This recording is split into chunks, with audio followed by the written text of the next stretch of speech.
Thanks so much for checking out a weekly segment where I sit down with my good friend 30 and Still Gaming, and we talk about either everything that happened during the week, or we take what we feel like is the biggest story of the week. And this was a doozy, the big first-party debate.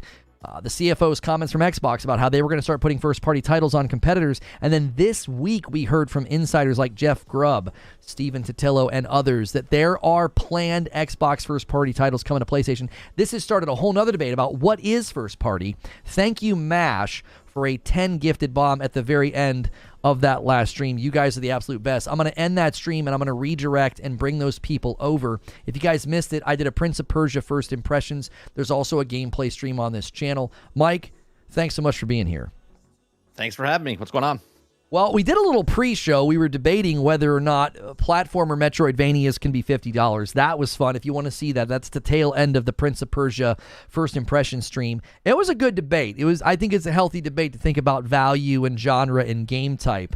But the value of a first-party title has always been sort of significant in the mind of people who are very loyal to a particular platform, and especially exclusives. Now, the first thing I want to do before we get into this debate is I want to define what is a first-party game, because we've even got a tweet from Phil Spencer about what he thinks a first-party game is.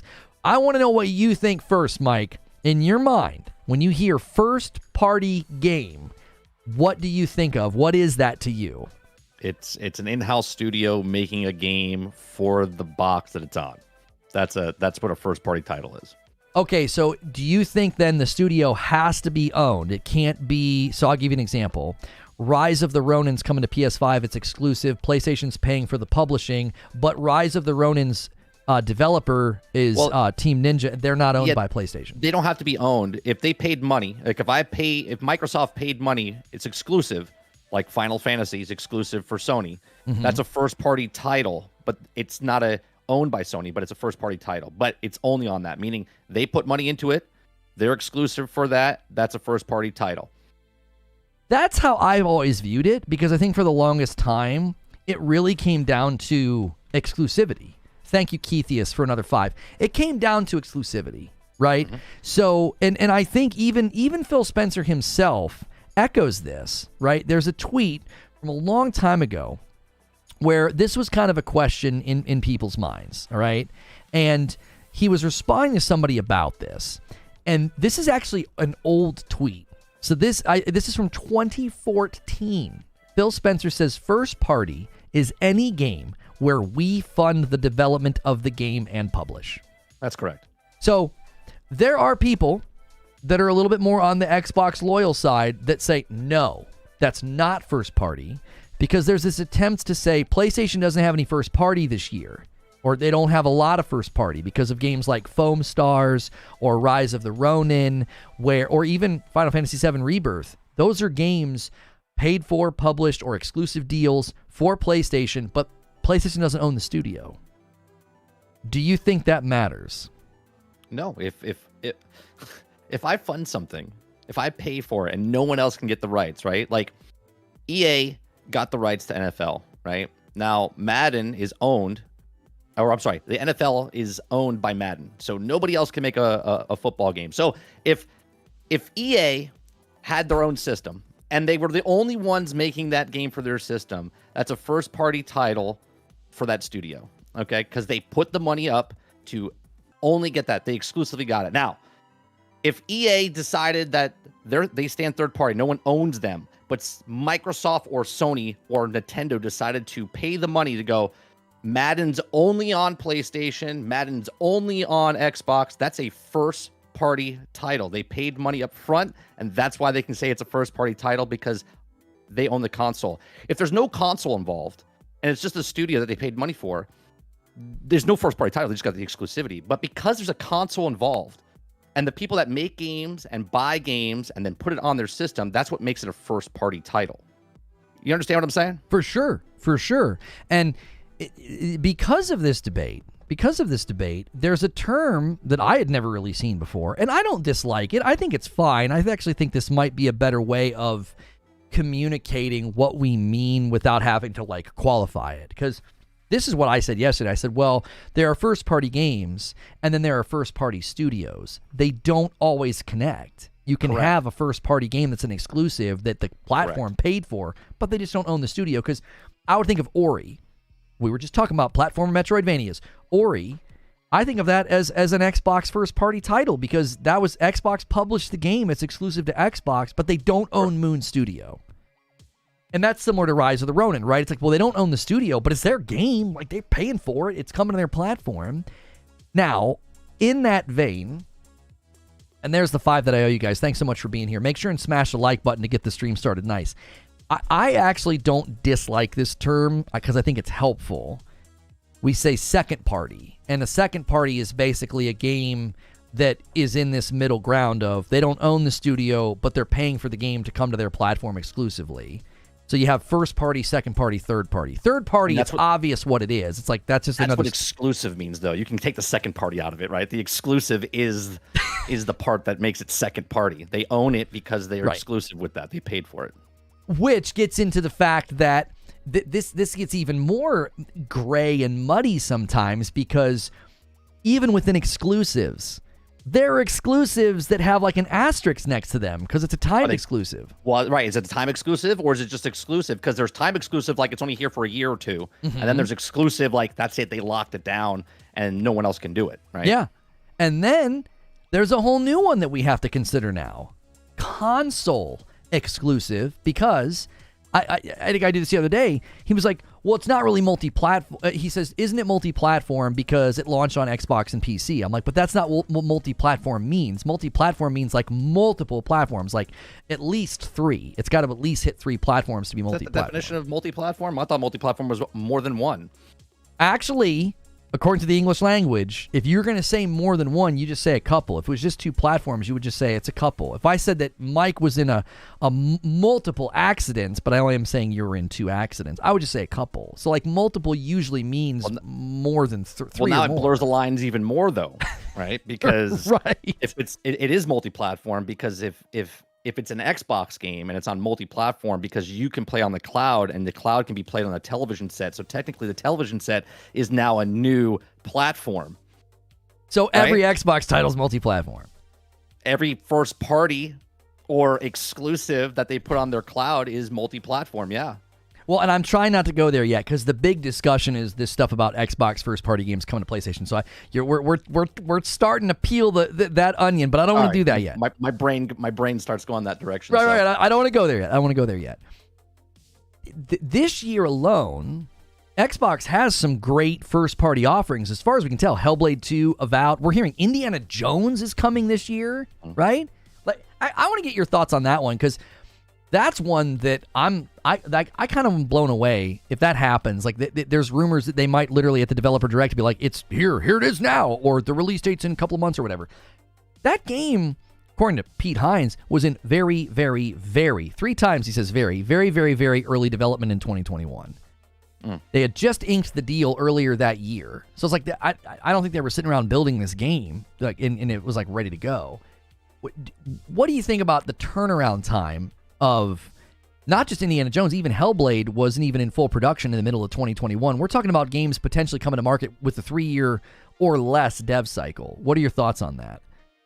Well, I don't know what type of game. They say it's an action-adventure game, but I don't know, is it a full-fledged action-adventure game, or is it a game that comes out and then they add to it as they go? I don't know, right? Like, if it's coming on Xbox, it might be made for where it constantly updates, like a Sea of Thieves, like a Halo type of thing. I don't know. 3 years, 3 to 5 years it takes to make a game. I don't know what type of game this is exactly. We don't know anything about it except for the screenshot of the whip and hat and whatnot. We don't know nothing about it. So it's hard to say what it is. Like, for instance, I doubt it's a side-scroller platformer like Prince of Persia. But what I'm saying is it something like sort of like that, right? Where it's not this big massive game, it's more of a smaller game that doesn't take 5 to 7 years to create. It only takes 3 to 5, and then maybe they're on that tail end, and maybe they only worked on it for like 6 or 7 months before they announced it, even though early development, very, very, very, whatever the 3 varies mean, it was just early access, meaning they started drawing up the pictures, concept art, get the developers that were making what engine they want to make it in, trying to figure all that out. That's early development, and then when they're in production, full production, it's not all hands on deck, but they're starting to make everything. It's like when building a house, right? You got the electrician there, you got the guys building the structure,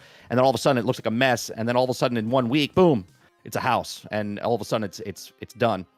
So I don't know what that means as far as the game development side of early development compared to full production and how fast that takes between the stuff. I'm not a developer.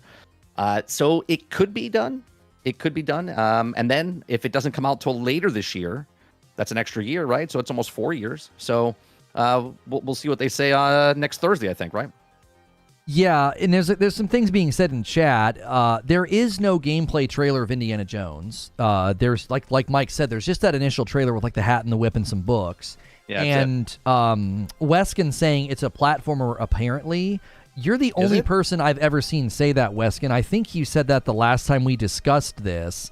And I can't substantiate that anywhere. In fact, Special Nick, who regularly gets inside scoops on Xbox stuff, he said the exact opposite of that in the middle of 2023. He said that it will be both first person and third person. Not that you can switch back and forth, but parts of the game will just switch. Like you'll just be in first person, sometimes in third person. Sort of like Avatar when you switch from first person to third person when you get on the Banshee. What I'm thinking it will probably be is primarily third person, but there'll be times where you're going, maybe you're walking around a room or something and you're looking for clues and analyzing things. And then I think if you're going to be doing like action sequences or puzzles or using the whip, that'll probably be third person. Again, I'm just guessing, but knowing what an Indiana Jones game may or may not entail, that's how I would view it. Is like there would be times where you just be in the first person perspective because you're looking for clues or something. I mean, the problem with the Indiana Jones game, right? Uncharted and Tomb Raider. I was talking about this on my stream the other day. Indiana Jones is what made Uncharted and Tomb Raider. They're heavily inspired by Indiana Jones, right? Now in the video game space, there has been Indiana Jones games before, but Uncharted is like the top game, and Tomb Raider is that top game, right? That you're an adventurer getting treasure and whatnot, like Indiana Jones. Now Indiana Jones comes out, it's got to be up there with Uncharted or Tomb Raider. If not, that's gonna be a letdown. That's something that I am actually wondering if they're even going to attempt to just avoid that genre entirely so that the comparisons aren't even made, because that's the first thing people are going to think of is, okay, Uncharted and Tomb Raider were obviously inspired by Indiana Jones, and now Dad comes home and it's like, okay, what's Indiana Jones game going to be like? I feel like they're going to make it very clearly not like that. It'll be its own thing to be... So it's uniquely judged as it is. Because I think the last thing, I can't stand when people do this. They're like, well, I think they should have done this. And then they criticize the game. And I'm like, no, let the game be what it's meant to be and judge it in that instead of what you hope they would have built. Here's what I think Indiana Jones needs to be, right? One, my question to you is, do you think they got Harrison Ford to model the character? Like, are they modeling it after him? Or are they making a new model or something? I don't think he would have anything to do with it because... Number one, I think he's getting old and probably doesn't want to. And number two, I don't know if they would want to pay for his likeness. Like the license and the share on it's probably high enough. He is Indiana Jones. You are not wrong. You're not wrong. So maybe that's a part of it. Maybe they even say, this property is so important to us, you can't do this game unless you pay to use his likeness. We don't want an Indiana Jones looking like somebody else. And then my next question is, if he does, do you think he's voicing him, or do you think they get someone that just sounds like him? I mean, obviously, I'm a child of the '80s, so in my mind, I want the John Williams music to be a part of it. Well, I wouldn't be able to play it on stream; I'd get copyright claims. But I want the music. I want Harrison Ford's grumpy voice. I want that, and. I am not sure if we're going to get it because we know so little. So I'm actually excited that they're like, hey, we haven't said much about this game. Boom, we're talking about it. And we'll know in a matter of a week. Next week, we'll you and I will be talking about it because we'll have seen it. Here's what I want from this Indiana Jones game. One, I want it to be at least bare minimum like an Uncharted or Tomb Raider, right? I don't care if people say, well, it's skinned Uncharted. I don't care. It's an Indiana Jones game. Second, I would like to see Harrison Ford as the modeled or voiced, right, in the game, okay? And then 3, I want it in the timeline somewhere in the 80s with... I'm not saying the 80s like he's old in the 80s. What I'm saying is when the movies came out in the 80s, I want this to set place like sort of like RoboCop was set in between movies 2 and 3, and the new game Outlaws coming out for Star Wars is set between episodes 5 and 6. I want this game to be set somewhere in between movie 1 and movie 2, or movie 2 and movie 3, right? I do not want it to be associated at all with the new Indiana Jones where he's a grumpy old man and we're playing someone else. Like, I want Indiana Jones. That would be kick ass if it was like that. Yeah. I think if they make it look like Harrison Ford, but they don't get his voice, I think that's honestly worse than just don't make it look like him at all then. If it's going to look like him, then I'm like you, I want it to sound like him. And I agree. Can we just pretend the latest movies didn't happen and just kind of go back and... You know, like my son got some Lego sets, and the one he got it's the car and the plane, and so it's Harrison Ford's, it's Indiana Jones, it's his dad, and it's just an awesome set. It was so nostalgic for me, like helping my son put it together. And it was actually really cool because inside the room with all the snakes and the statue he tips over, inside that room, you build that room, one of the hieroglyphics, they put this like little Easter egg in the set. It's got C-3PO and R2-D2 on it. I was like, nice. That's so cool that they did that. I also want Short Round. Short Round should be in there as well. Well, what? Short Round. That's his little companion, his little buddy. And Short Round. I was just talking about Legos. I was like, what are you talking about? I thought you were talking about Legos. I'm talking about Indiana Jones. Sorry. I haven't actually seen the movies in a really long time. I'm saving like Star Wars, Indiana Jones. Like I'm gonna watch them with my kids. Like I haven't seen the movies in probably over 10 years. So I'm excited for the game. Again, I've expressed my concern that, you know, Xbox kind of talks out of turn. They showed Hellblade really early in 2019, and then like we've seen very little since. They said, "Oh, here's all the games coming in the next 12 months." Half of them don't make it, right? And then they're seemingly willing to launch games that's their own property before they're ready. Forza Motorsport was not ready. It launched missing features, tracks, an incomplete game, and they just won't launch it. And so I'm looking at Hellblade, and I'm looking at Indiana Jones. I'm like, these are games that kind of matter to me, Indiana Jones because of my childhood, and then Hellblade 2 because I love the first Hellblade. And I'm like, I really hope they've had ample time to cook, and that they're not just trying to like, no, the games have got to come out. We've got to hit this cadence. So that's a concern I have for this year, because if they nail it, I actually am more interested in Xbox lineup this year than previous years. I think this is their strongest lineup from my perspective as a gamer. And because of that, the big what's a first party game debate, that got really churned up about a week ago.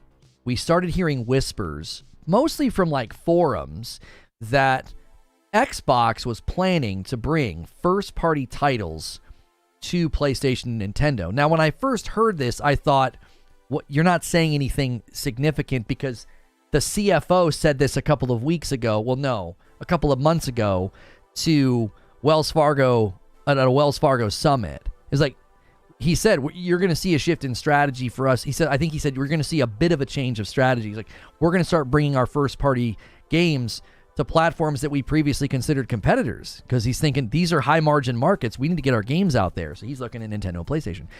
So when I first saw this on forums and stuff, I thought that nobody's really leaking anything. We kind of assumed this was going to happen after he said that. Now people pushed back and said, no, the CFO is only talking about ABK. He's not talking about, you know, titles like, you know, Starfield and Hi-Fi Rush. Over the weekend, all of a sudden, you got guys like Jeff Grubb, Stephen Totillo, and now, even Colt Eastwood weighed in and said he has heard from his sources that there are games already ported, already ready to go, coming to PlayStation 5. Mm-hmm.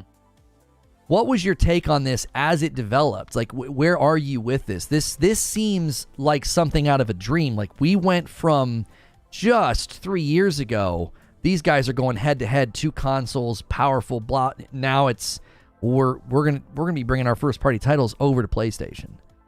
If it's true, then I'm correct, because years ago I said that Xbox is no longer playing the same game as PlayStation and Nintendo. I said they're going out a different route. They're pushing on Game Pass, getting their stuff out in the cloud, all their different platforms, because of a saturation point in the market of video games. No matter how big Nintendo gets and how many consoles they sell, that 200 million mark is really hard to get to.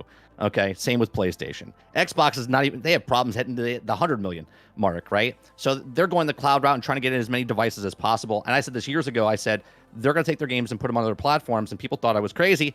And now here we are, 1 week after everyone says this, and now I'm not looking as crazy as I did 3-4 years ago when I said this. And if it does happen, I'm okay with it. I'm okay if Halo comes on to PlayStation or goes to Nintendo and Sea of Thieves gets tossed over, whatever game that comes out. Because if I'm an Xbox owner, which I play games wherever I want to play, just so happens those games happen to be on Xbox that I played. Now, if they go to other platforms, congratulations, everybody else gets to play those games. If someone wants to label me as an Xbox guy, I'm not upset. Why would I be upset? I've been playing games on that console forever. And if you are a person that's an Xbox person that's upset about the first party titles moving, well, you know what? There's another team to cheer for. Change the jersey, put a PlayStation jersey on, and get on that side, because they have their first party titles, and then you can start rooting for their first party titles. I mean, I don't understand. I've never understood this. The reason I play this is because of this. The reason I buy the console is because I'm interested in that game, and that game is only on that console. That's why I have to buy the console. I'm not buying the console because I'm sleeping with the console. Well, I would have called you crazy a couple of years ago. I wouldn't have agreed with you. I would have thought... Okay. Most people think I'm crazy. Well, if the shoe fits, Mike, I mean, get yourself checked out. Get yourself checked out, you know? Your mental health's important. But seriously, a couple of years ago, I would have been like, you're out of your mind, Mike. I'd have been like, look, because I would have pointed to Project Scarlet marketing, Series X marketing. I'm like, you're nuts. Look at what they're doing. What do you mean? They would never do this. And then, about a year ago, early 2023, I said, I think they're going to bring Starfield to PS5. And people are like, keep begging, pony. I'm like, I have the game pre-ordered. I don't need to beg for it. I own it. Play it on PC. You can play it. Yeah, I own it twice. I own the game twice. My point in the video was the language around Starfield specifically. There's a ton of games to talk about. We're going to talk about all of them because I'm actually very interested in what Mike thinks about each potential game coming. But Starfield, about a year ago, I think it was March of 2023, I put out a video saying this could be a timed exclusive, and I looked at the language around Starfield, and they kept saying launches exclusively, and I thought that's like a weird way of why are they saying it that way? So I Googled the term launches exclusively, and the only games that I could find using that phrase were timed exclusives. I thought that's really weird for like your biggest flagship title of a long time. Like that's going to be one of their biggest titles. Like the marketing behind it, the hype behind it. Starfield was it. It was like a huge marketing footprint. It still is. It was like one of the most, if not, I don't think it was more searched than Hogwarts, but it was talked about more. It had more articles written, and people thought that was like, that's because it's a good game. Well, no, 9 months of the year, the game wasn't out yet. That's why. Like, for 9 months, everybody's talking Starfield. And so it was the most talked about game of the year. And I'm thinking, why wouldn't you make it crystal clear that this game will always be an exclusive? Now, I got a bunch of hate because of that video.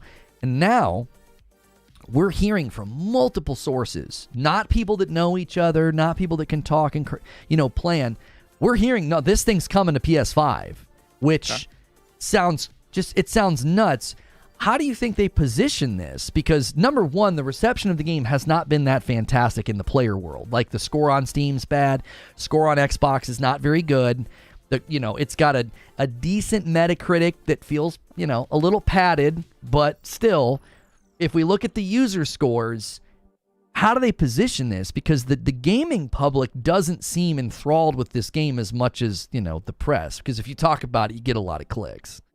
I mean, if it wasn't successful, and I think their plan was always to. Cause Phil Spencer said even when Deathloop and stuff, when they purchased it, they said they're still following suit. They're going to give that exclusive, and then a year later it came out on Xbox and stuff down the road. If Starfield comes out and it's this year or it's next year, it's like a year or 2 years after it launched. Okay, the people that wanted to play the game bought the game. The people that were interested in the game got Game Pass, tried the game, and then everybody else that's on PlayStation that didn't try it, that hates the game because it's not on PlayStation. So if this does come to PlayStation, that means zero people should even download it, buy it, play it, because nobody on PlayStation is interested in Starfield in any way, shape, or form. So I don't even know why this is happening. And if people can't tell I'm being joking and facetious here, yep, you have to get out more.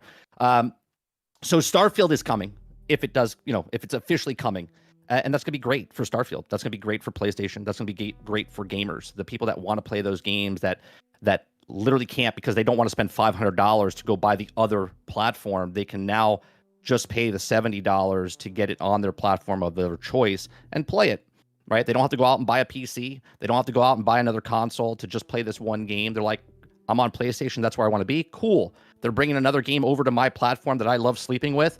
So there you go. You can now play Starfield on your PlayStation, and this is a win for gamers. This is not a Sony fan versus an Xbox fan. This is a win for gaming when more games come to more platforms.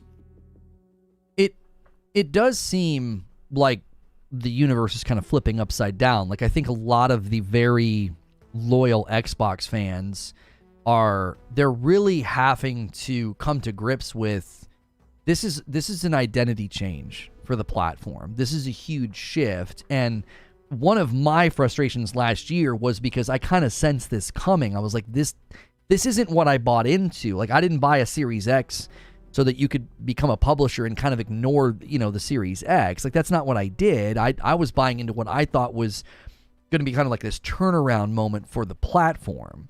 Now, many people are going to look at this and say, well, it's a turnaround moment for Xbox. They're going to start generating tons of revenue and profit. And it's like, I don't necessarily care about that as much as I care about, like, what am I getting? Like, what am I going to get games out of this? So for someone like me, like, I own every platform, it's like, this doesn't change much for me. I have Starfield. I played it. I didn't get past 12 hours or so. It just wasn't for me. If you love it, that's fine. I'm making room for you to love it, leave room for people to not love it. And so I look at this and I think I understand and I empathize with people that feel almost betrayed by this. We're seeing some pretty, I would call them emotional responses to this change, right? I'm seeing people that are very upset by this. They feel as though they have been betrayed. They feel as though the game system that they supported, I saw tweets and comments like, this was supposed to be our time, and this is supposed to be our generation. What is this, like Goonies? It's our time down here. It's their time up there. Like, what are we talking about here? Well, I mean, at some level, I do think it's a lesson. And, if you get too firmly planted in a brand, you got to remember these are businesses at the end of the day. Like, they're not going to make their decisions because of, your podcasts and your tweets. They're going to make their decisions based on, this is how we make the most of our money. This is how we make the most profit. It's like when the CFO said what he said at Wells Fargo. I was like, that's not abnormal at all for him to say this merger is going to help us get into higher margin markets. We have all this property now. In the wake of that interview, do you remember when Phil Spencer said, well, we don't have any plans to bring Game Pass to PlayStation or Nintendo?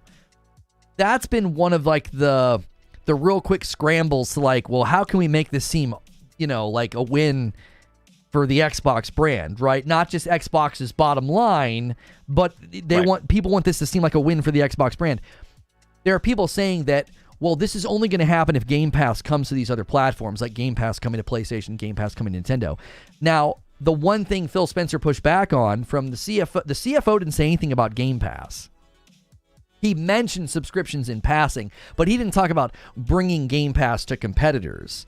He mentioned it in the group, but it clearly, to me, it seemed like he was saying, first-party games are going to come to what we previously thought were competitors. Do you think there's ever a time Game Pass lands on PlayStation or Nintendo? I think it's more likely to land on Nintendo before it lands on PlayStation. I think PlayStation's culture, and I'm not talking about the players, I'm talking about the actual owners of the company and Japan itself. I think it's a different web, right? They have different respect and different stuff over there, and I don't know if they bend the knee to do it unless something majorly happens in the industry where all of a sudden the industry shifts and they see the writing on the wall. Because last week you talked about how PlayStation's, they're the high-end system. They know their clientele. They make the games. I mean, they sell the more consoles of the two major between Xbox and PlayStation, right? Meanwhile, Nintendo's in its own little category because they have their clientele. PlayStation has their clientele. So until they see the writing on the wall, I don't think PlayStation bends the knee for Microsoft. I think just getting games, after a certain period of time, come over to their lane, sort of like MLB The Show. It was only on PlayStation 3 years ago. They moved it on over to Xbox, and magically they made more money. I know it's crazy, right? So, so I see Nintendo more doing it because I don't think Nintendo's threatened by what Xbox is doing, because I don't think their ecosystem's the same. You know what I mean? It's a completely different ecosystem. You get the family-friendly type of games over there, and it's a mobile device. So, if I don't think that Xbox is making their own handheld device anytime soon, but they'll take that Game Pass and put it on as many handheld devices as possible. If it's a phone, if it's the Steam Deck, it's ROG, whatever, right? That's what they're trying to do. So if anyone, I think out of the two, I think Nintendo would be more willing to put it on there, because I don't think it's going to dent their first party sales with Mario and Zelda and Metroid, because that's still on their system. They're just bringing Game Pass over there to people play on that console. I strongly disagree that Nintendo would ever be okay with it. I hear where you're coming from, but let me push back. Number one, Nintendo does have their own subscription service, so I think any platform with a subscription service is going to be hesitant to put another platform's subscription service on there, especially considering, it's $10 a month for Game Pass. Nintendo's only getting 30% of that. That's not a very good deal for them, even if Microsoft's aggressive and gives them a 50 split on it, right? I also think it's antithetical to just the ethos of Nintendo. They never discount their games. Their games are almost always at full price. As we were talking about, Metroid Dread wasn't $30. Super Mario Brothers Wonder wasn't $30. So I think the Game Pass approach is sort of counter to what Nintendo sort of has built, and they have their own subscription service. So I can see where you're coming from, where they'd be like, yeah, that's not a real threat. Mario is still going to sell 1 billion copies because it's Mario. But I do think it's a culture clash at that point. I don't think that culture blends. Does it blend, that YouTube channel? I don't think that culture blends with Nintendo's culture at all. Now, I think, and I was asked about this, I want to talk about Hi-Fi Rush in a minute. I'm just going to say this as an aside.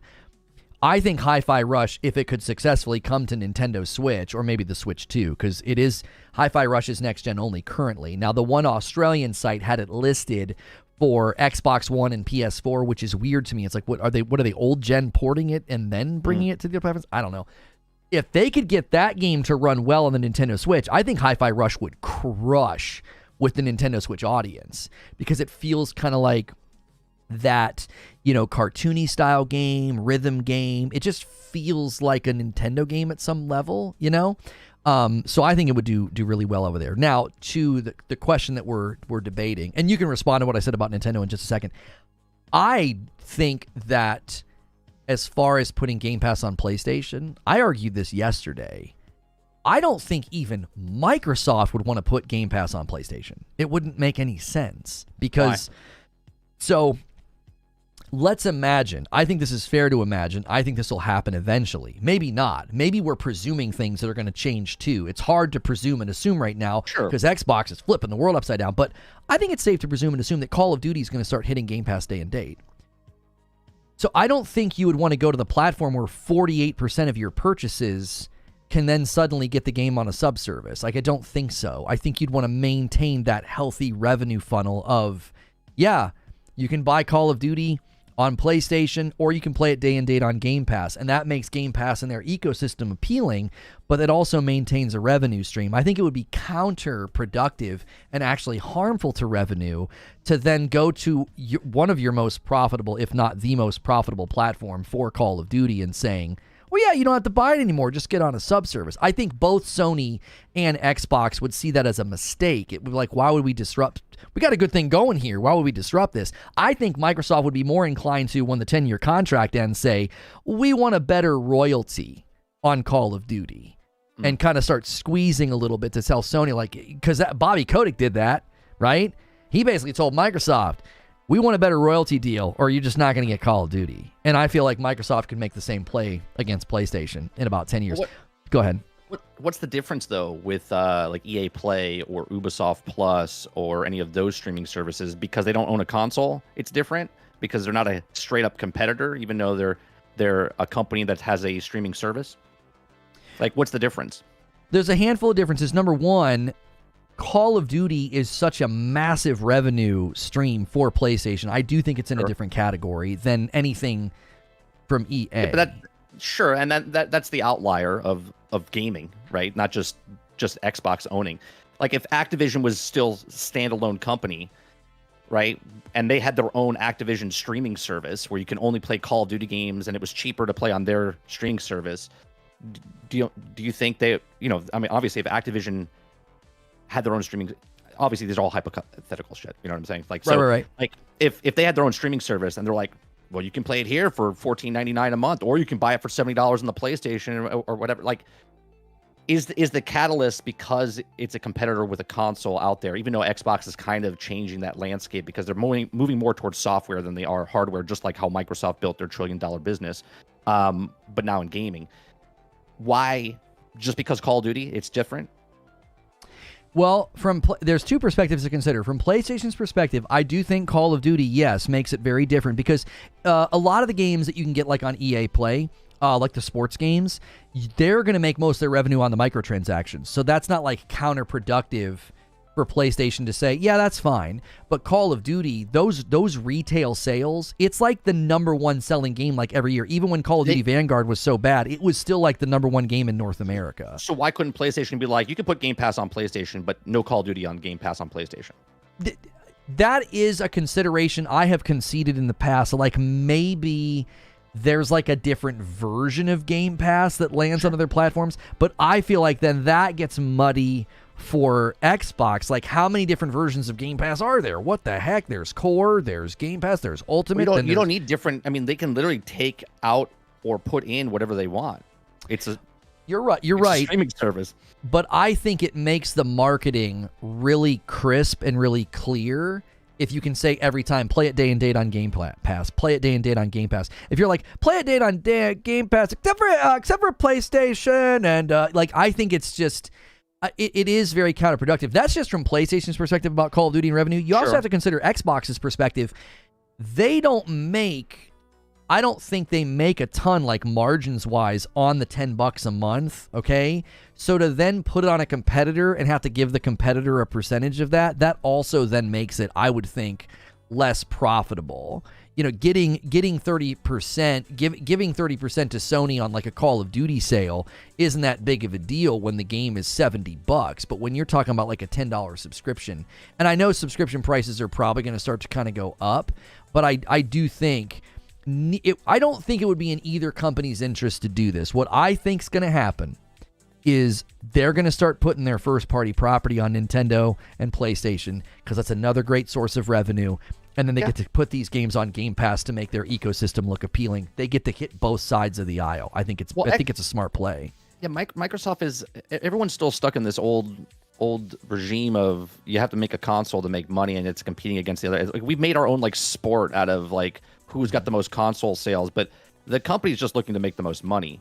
And back in the day, they tried to make hardware, and they went, nah, let's not make hardware, let's make the software, right? And that's how they made their $1 trillion business. So now they own a physical Xbox, right? They made the actual hardware, and then they're like, well, what about if we made Game Pass a service where we don't actually have to make the actual box anymore? We make a box because people like boxes, because people are traditional and they want to still have that comfort of, I buy a box, that's where I'm playing the game. But Microsoft itself is going, let's just put it out everywhere.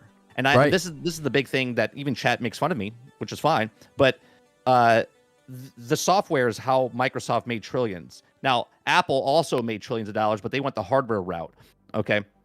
Microsoft in the video game space was doing hardware, and they were last, except for maybe 1 year with the 360, right? That was the biggest year they had, and they just barely beat PlayStation and console sales that life cycle. And now they're going, you know what? Why don't we just make everything in the cloud? Why don't we make everything just software, digital format, and that you can just download the games? You don't need a box anymore. You can download it on the computer. You can download it on a mobile phone. You can play it off the cloud. You can play it on a TV. The little dongle. I mean, behind Phil Spencer's head, they made the Keystone. They said they couldn't get the price down far enough. What do you think? There's a 1080 490 inside that thing? No, it's a cloud. It's a Chrome stick. It's an Amazon Fire Stick that you're going to be connecting to servers and beaming them to your screen, wherever that screen is. That's the route they're going. And people are pushing back because they're like, they're over. They're done. Okay. Mm-hmm. Well, in the midst of all of this, and this got deleted, so I didn't. I'm going to say it because I think sometimes when people delete stuff, there's like, that's we saved it. Here's what they deleted. But I actually think this is pretty pertinent. Tom Warren was going back and forth with somebody. He was kind of helping them out. Investigation and fact finding is very challenging for this person. So he was kind of helping them. And he basically indicated that the next Xbox console is the cloud hybrid. So that's something that you've been saying. You've been saying Keystone. I've been saying, according to the data, according to the files, it seems to me that there is no next gen refresh. There is no hardware push for power anymore. Xbox is going to say, here's this hybrid. Here's a console cloud hybrid. And then I think they take the S and they turn it into a cloud box for people to say, hey, on the Series S, you're going to be able to get these brand new games, these next gen games, and you're going to be able to keep your S. You're not going to have to update your hardware anymore. Like, they're going to give their Series S some transcendence. Yeah. Right. Because when they started using the Series X's for cloud, but then they give you a Series S profile, even Hilly was theorizing yesterday, he's a longstanding member here, even he was theorizing, this is all about mobile. Because if they can get a game to run well and look good on the Series S and Series S profiles on the cloud, you can run that natively on some of these new phones. And so that's his thought, is when he hears the CFO say high margin market, he's talking about mobile. Right. I think he's talking about PlayStation and Nintendo primarily, but maybe he is talking about mobile. Maybe that's the play, and maybe that's why Microsoft's like, why would we not put Starfield or Hi-Fi Rush on PlayStation 5? We're going to be putting our games everywhere. There's no distinction in our minds anymore. Right. That's their goal. To if it's Game Pass or if it's some other platform name that they come up with down the road, that's their game. They're like, you know what, Sony? Congratulations, you got it, baby. You got the console war. Congratulations. Have that threshold of 150 to 200 million people that only can get their console, and then get more peripherals out there. We're going the digital route. We're going cloud. We're going digital. Everything down to the box. This is why the S, when they upgrade it, obviously no disk drive. Okay, they want you in the ecosystem, so you have the sunk cost fallacy inside that. So once you're in, right, even with the PlayStation side, right, disc or no disc, you're going to have a much harder time. Even if Xbox comes out with something, it's the latest, greatest thing, or Apple comes out with something, or Amazon comes out with something, you're going to have a really hard time leaving one of the other platforms that you've been on for 10, 15 years, because everything they come out with next, they're like, well, it's backwards compatible. Everything that you own now, you can play on the next system, right? You're not going to go buy the other system and then start buying all the games over again. Very, very few people will do that. Everybody else, the masses, are going to stay right where they are, because that is where they have the thousands of dollars invested into their time, or they're invested with their friends, right? Their friends are playing on that system, right? And if their friends are not going anywhere, what are you getting this time? You getting the PlayStation 6? All right, we're going in for the PlayStation 6. Like that's the way it works, right? Well, I do want to talk about some of the other games we've heard about, but before we do that, I want to ask, what does this look like? Because this is how I'm looking at this. I'm thinking, all these rumors hit right before the developer direct, right before we're hearing there's going to be a state of play from PlayStation. What happens if, Microsoft's going to do this developer direct and it's games coming this year, Avowed, Hellblade 2, Indiana Jones, and these are exclusives. And then PlayStation comes behind them and, I don't know, let's say Hi-Fi Rush or Sea of Thieves is part of this state of play, and they're like, yeah, it's coming to PlayStation 5 in April or whatever. I'm just throwing out random dates. Yeah. These are guesses. I don't have any inside info. What does that do to Xbox's marketing going forward? Because then every time they say console exclusive, launches exclusively, isn't a lot of the Xbox loyal, and maybe even PlayStation fans, or anybody for that matter, going to kind of raise their eyebrow and say, yeah, but for how long?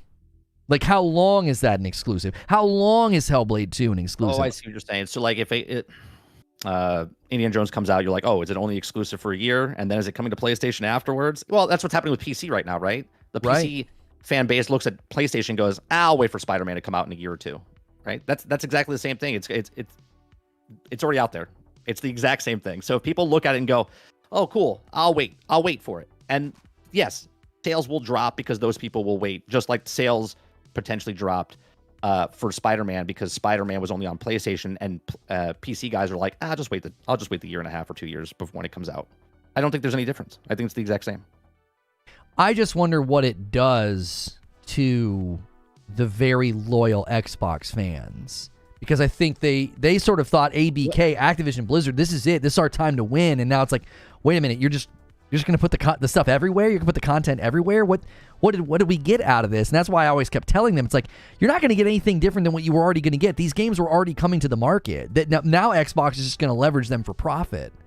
Yeah, but so I'm trying to put myself in that space of I'm wearing the Xbox jersey right now, like it's a football game on Sunday, right? Like I don't get that mentality of, well, I bought an Xbox because of these games, but now those games are going to other platforms, so what's the point of having an Xbox?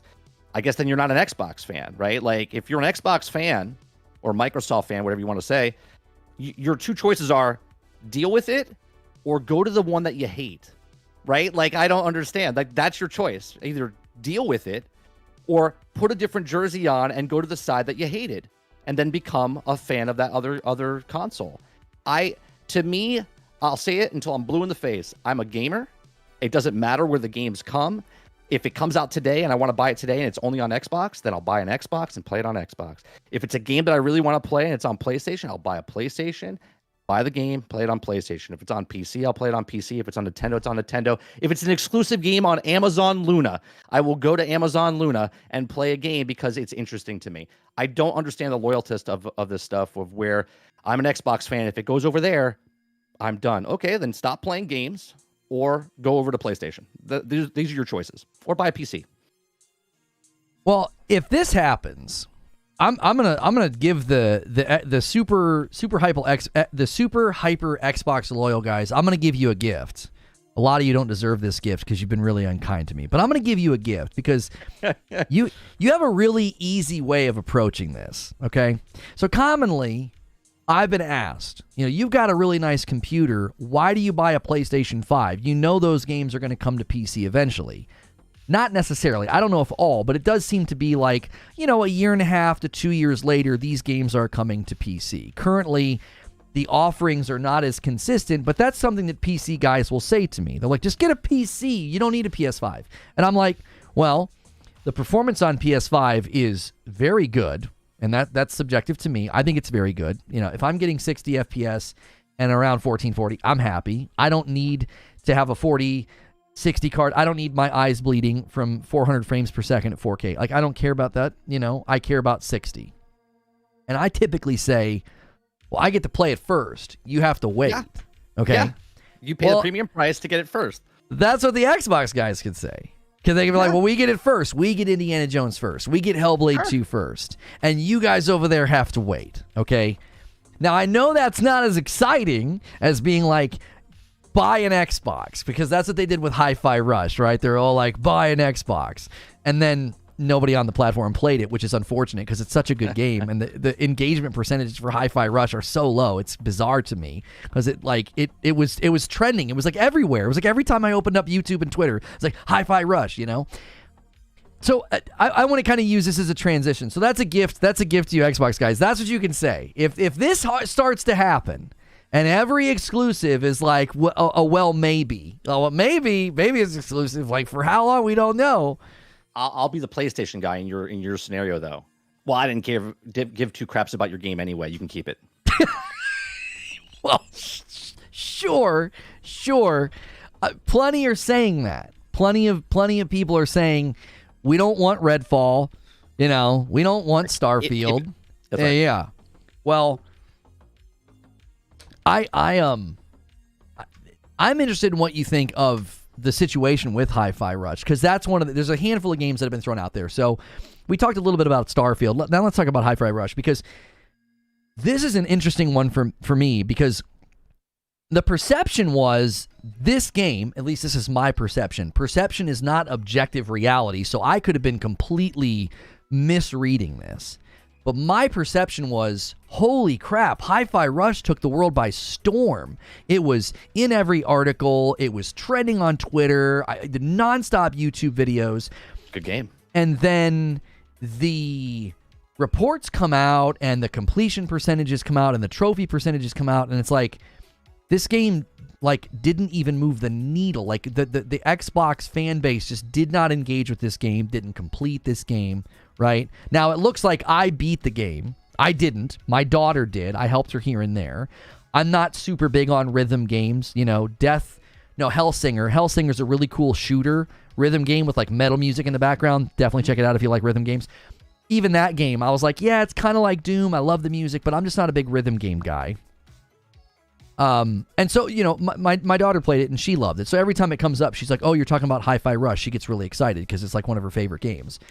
And so, again, my perception was this thing just was insanely popular, but then we look at the numbers and it's like, it doesn't seem like it is. And it has a great score on Steam, which is, I think, a great repudiation of the Steam has an anti-Xbox bias. It's like, no, it doesn't. Like, Hi-Fi Rush has a great score. And so I'm curious what you think about this game in particular, because this one, everybody got so angry that, like, why would you give Hi-Fi Rush to PlayStation? Why would you give it to Nintendo? And it's like, well, when we look at the numbers, it didn't even get great engagement on the platform, which I think is bizarre with how I thought it was like kind of like it was like a viral moment for the game. Yeah, I've been going through a couple of achievements, at least on Xbox. I looked up achievements on Steam as well for certain games that go on that platform, and it just seems like 40 to 50% of all games, people don't even get past like the midway point of the game, right? Like you can see a massive drop. Like people play like the first like tutorial, it'll be like 89% of the people got past the tutorial, and then all of a sudden the next mission happens and it's like 60% of the people got that. And then when you get to the like the later stages, it's like 40% of the population beat this game. Like I haven't beat Hi-Fi Rush myself. I think I have like an hour left to do, right? But in my field, I'm constantly moving to different games, and that's why I can't get, you know, to finish it. But the majority of the people feel like I feel like they just don't finish games. I feel like they get hyped up, they buy a game, and it goes in their backlog, or they try it for like the first hour or two, and they're like, oh, this is really good, but then this game comes out next, and they go there. I think it's not just a Hi-Fi Rush thing, right? I think it's just a gamer problem. There's more gamers in the world than ever before, okay? But less people that play the actual game. They buy it because of hype. They buy it because of whatever. Their friend bought it. Oh, you bought this. You have to get this game. It's so good. And then that's what's happening. And I think that's why Xbox is doing the way they're doing with the subscription service. Because if you buy a full price game and you never touch it again, there's no interaction. But if you play Game Pass, it's just that one number that's thrown in there and play how many games more. What did they say? Like 40% more people buy more games or play more games, whatever they said like a year ago. So I don't think it's a Hi-Fi Rush thing, but now talking about the developer, why would they want to put it over? Because they want more people. If only 20% of the people played that game over on Xbox, well, then put it over on PlayStation. See if 30% or 40% play it over on PlayStation, and vice versa on the Switch. More, again, it sounds like a broken record. More players is beneficial for the companies they make more money, even if it's 30% or whatever. And then it's better for the developers because now that more people are playing, going, wow, this is actually a really good game, which then in the future, when that game Tango comes out with another game, they're like, man, Hi-Fi Rush was a really good game. I hope they bring that to my platform day one type of stuff. So it's a shame. I mean, isn't it a joke? And again, I'm asking because I don't have a PlayStation 5. Isn't it a joke that a lot of people buy the first party title PlayStation games, but not many people finish the actual games? Like they play through it. Like obviously this circle, people in chat, we're like the 5%ers, 1%ers, where you buy a game, you beat the game, you put like 100 hours into a game. But the majority of the population of gaming, I don't feel like finishes games. They just don't. Yeah, when the percentages came out, I believe it was Hogwarts Legacy. There was a concerted effort to make it seem like the game wasn't popular, which is hilarious because it's the number 22 million copies sold. Yeah, 22 million copies sold, and people just did it to make you mad on Twitter. All these people that think they're the main character. I think that the percentage of completions is somewhat low for most games. It's not super high. I was basically looking at this and thinking, Hi-Fi Rush captured the attention of the gaming world, gaming press, and then didn't get great engagement on the platform. So I think that puts Xbox in a very unique and honestly a probably pretty strong position because they could say any game that gets this level of reception, positivity, good reviews, we know we can port this to PlayStation and Nintendo and make money. Like, they almost get to test the market a little bit, be like, well, we put it on Game Pass, it's an exclusive, hits our platform, it's a marketing beat for Xbox as an ecosystem, and the public's reception of the game and praise of the game and the virality of the game can then help them determine, like, oh, this is a great game to port because we know this game's going to it's going to get a good return of the investment. So I think that puts Xbox into a very unique position because I wouldn't be surprised if a game comes out and kind of flops. Like, we're hearing like Redfall coming to PlayStation. I'm like, why would you do that? Like, the reception of that game was so incredibly poor. That feels like a significant waste of money, unless, of course, we're looking at a game that maybe they already had a version being built or something. Right. They already had a port of it, so they were like, let's release it now. Right. So I actually do think that puts Xbox into a unique position of they get to feed their ecosystem in Game Pass, and then when something like Hi-Fi Rush kind of boom takes off and everybody's talking about it, then I think you get a good indication of like, hey, this is a very, very good game to bring to the other platforms. Because I continue to think, like, I actually think Hi-Fi Rush would do excellently on on the Nintendo Switch. Maybe if this Switch 2 comes out, it can be one of the titles that hits at launch. That'd be amazing for the property. I really do. I mean, Hi-Fi Rush is an excellent game. Excellent game. They made a game. They sold a game. You didn't have to wait for them to fix it or anything like that. It's a good game, and a good game sell. Now, sell and play are two different things, right? Like, this is why game sales the first weekend, it's like a movie. Like, when a movie comes to theaters, like, that first weekend in theaters is a big moment for them because that's where they make majority of their cash flow back into the investment, right? Same with video games. Video games, when the first week is very important. So it could make its money back that first week, and then it dies off, and then people are like, they bought it, and then they don't play it. They still made the money from it, so it's still successful because they made the money, but it's not successful in a public opinion because you look at the achievements, you're like, well, only 40% of the people played and finished the game. Like, what are they doing? But they still got their money if it was through Game Pass or if it was a direct purchase. How do you think PlayStation wants to handle this? Because I saw it two different ways. I honestly don't know, because if I do a state of play and I'm PlayStation and I include Hi-Fi Rush, I feel like that scrappy little great game is going to overshadow everything they talk about, because everyone's going to be like, Hi-Fi Rush, like, and then no one's going to talk about anything else from the state of play. So how does PlayStation handle this? If like Xbox games do start coming to their platform, do they include them in their showcases, in their state of plays? Do they mention it at all? Because somebody the other day when we were talking about this, I believe his name was Muln, he was kind of pushing back and he was saying, Lono, they're not going to say anything because they didn't say anything about Minecraft Legends. They didn't say anything about the Doom 2 remaster. So he's like, they're not going to mention this. They don't want to promote Xbox's property. I do feel like this is pretty different though. This is unique to have flagship first party games, potentially Well, coming to PlayStation. Yeah, but I don't think you. I kind of agree with him. I don't think you announce it at the state of play. I think you do your state of play, and then afterwards, you do a tweet, Hi-Fi Rush now on PlayStation. You know what I mean? Like, type of thing. Like, I don't think you make a big hoopla of it coming to your platform, because your people that are on your platform want to know the games that are coming first party title and stuff like that. They don't care about the other platform. They don't. Most people don't care. If they did, they would own multi-platforms, and they would already have either played it or tried it in some way, shape, or form. Now, there are a few people, and when I say a few, obviously there's hundreds of thousands of people that maybe can't afford the other console and they can't play those things. So this is a good thing when it comes over. But them advertising, again, I don't think PlayStation does it. I agree with, what did you say his name was? Mueller? Mule, and he was just somebody in chat talking. Yeah, I think he's spot on. I think they don't say anything. I think they just put it in a tweet. I mean, hell, they didn't say anything at the Video Game Awards show that Baldur's Gate 3 dropped on Xbox that night, right? Everyone was like, "Hey, wait, it's on the platform." Like, no one said anything, and that was huge. And that was a game that was Game of the Year, and no one said anything about it. Right. Well, on the subject of like how much do people complete games, I actually think this is something that, you know, anybody that's researching this, looking at the data, if they look at PlayStation, Eugene just went and checked very quickly for me the amount of people that have completed the first-party games on PlayStation. 45% of the people who bought God of War Ragnarok beat it. The Last of Us 2, 58%. Horizon Forbidden West, 30%. Ratchet & Clank, 40%. Spider-Man 2, 55%. So anywhere from a third to over half of the people that buy those games complete them. That's actually high.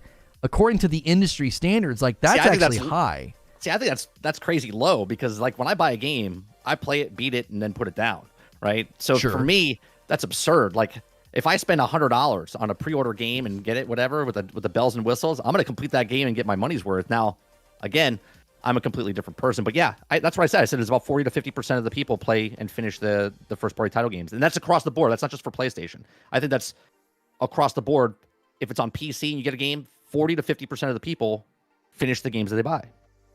I thought when people looked it up, like, number. I thought when people looked it up though, like Hogwarts was in like the, I don't know, 15 to 20% range. I'm not remembering this exactly, so don't like, this guy's wrong. I thought it was 15 to 20%, and I thought people went and looked at Elden Ring and it was like in the same ballpark. Like, I actually think 50% or higher is actually abnormal. I don't think that most games completed by people that purchase them. And Game Pass is always going to throw this off, because somebody's going to install the game because they have Game Pass. They're going to play for 5 minutes and say, this game is not for me. And they're going to walk. Like, that's always going to drive. I defended Hi-Fi Rush about this. I said, people are like, oh, look at the percentages on the trophies. And I'm like, yeah, but 25 million people could install the game, play for 5 minutes and say, I don't really like rhythm games. And then that drives the percentage down. Like, I don't think it's fair to look at Game Pass games and then look at their percentage completions as like, oh, that's deterministic of the game's quality. Because I think Hi-Fi Rush is a great game. You didn't play it.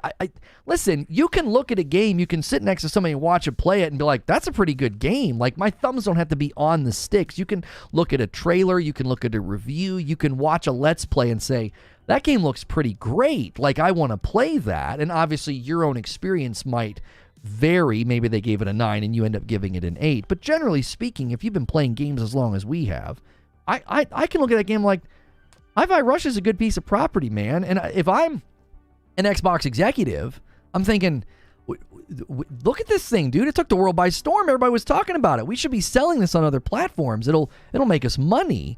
And that's why I think we're on the precipice of a pretty big change in the industry. Like, the fact that we're having this conversation now, I thought we were going to have this conversation in like 10 years. I honestly thought the long game for Xbox is the Microsoft software strategy. They want their software everywhere. They're willing to put Microsoft Office on Apple, right? So it's like, I think that's what they're doing. And it's like, no, it's now. It's happening now. Like, this year, I think, is going to be shocking for a lot of people when these announcements come. Do you think any of this is announced? Does it hit anything? Does Xbox talk about it? Does PlayStation talk about it? Does anybody announce this? Like, if Hi-Fi Rush hits PlayStation, where and how does this get announced? Or let's say Starfield. I'm hearing from multiple sources that Starfield is coming to PlayStation. I'm like, How do you announce that, and what's that look like? If Starfield, if they do announce it, it would be at one of their events. I don't think you just tweet Starfield's coming to PlayStation on Xbox. You know what I mean? Xbox.com says, "Oh, Starfield's coming over." I think you make an announcement at a show, if it's a direct or if it's the summer. Do you really think though, Starfield, if it does come, do you think it comes out before the year anniversary? Like it comes out sooner rather than later?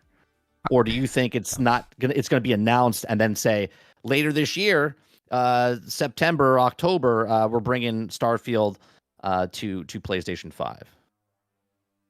Yeah, I don't want to cannibalize a show that I'm writing up and coming up with, but I'll throw this out there because I kind of threw this out there yesterday anyway. I think the updates to Starfield every 6 weeks, I actually think it has more to do with the game coming to another platform. It has more to do with that than Game Pass. It's already impacted Game Pass as strongly as it probably can. They got the most single-day Game Pass subscriptions in the history of Game Pass. So I think the updates every 6 weeks has way more to do with building an amazing runway for the DLC, because that's coming. And so I could see the DLC landing, the game being significantly updated and changed, and it hitting PlayStation all wrapped with a nice bow with all those updates, the DLC, all of it. Think about Phantom Liberty, right? They're trying to get their own 2.0 moment for this game, because I don't think in its current state it would be this exciting, yeah, here's a 30 FPS game with a ton of loading screens. Like, that reputation is already there. So I think a lot of the PlayStation loyal would look at it and be like, yeah, we're not really interested in that, right? But I think if it hits and it's got all these updates, all these quality of life refinements, and the DLC, because, you know, the DLC could be awesome, because I think there's still elements of the game that are compelling. The story's cool. People really like the twist on New Game Plus. So that's what I see happening if and when it comes. That's kind of the goal. Do you know what the percentage is for the completing the main story in Starfield on the Xbox? I don't know what it is on PC, but what do you think it does on Xbox of completing the actual main story? I know just getting out of the tutorial is pretty low, so that would mean completing the story is probably even lower. Do you want to take a guess of percentage? I'm going to say less than 10%. You're close. It's 11.4% finish the actual game. Okay. 11.4% on Xbox. I don't know what it is on Steam. It's probably higher because the other achievements I looked at like a week or two ago, I think they're like 20 to 30% higher on Steam than they were on the Xbox. Yeah. So well, and that doesn't surprise me, because Game Pass is going to run that number down. It just is. It just is. People tried it out and they're like, this isn't for me. You know, so that the percentage of completions on Xbox is always going to be lower than Steam, because I wonder if the trophy percentage on Steam always gets a little bit of a course correction by the people that refund the game. Like, they're probably not included in the total, I would think.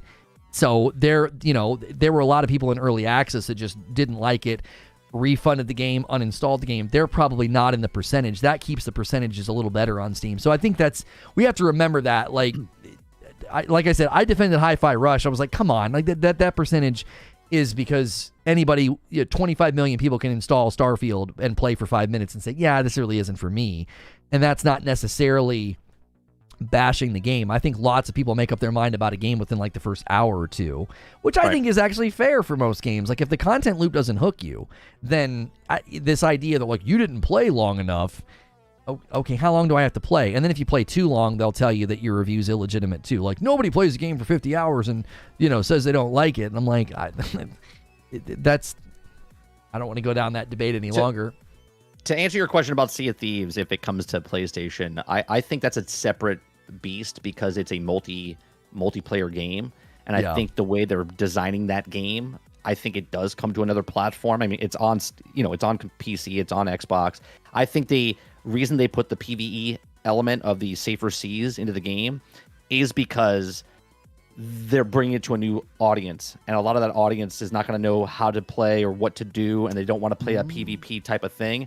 And that's why I think they put the safer seas in. So if they do announce it and it does come over to PlayStation, I think it's a much safer like landing pad for people to come in and go, oh, let me try this out, because you can get levels up to only 40, and then you have to go into the regular game per se to start leveling up the higher area. So plus, because the way the servers run in Sea of Thieves, it always feels like there's always people playing, right? Because there's only, I think, 6 ships, if I'm not mistaken. It might be 5. I think it's 6. But there's always 5 to 6 ships on each of the servers that are playing.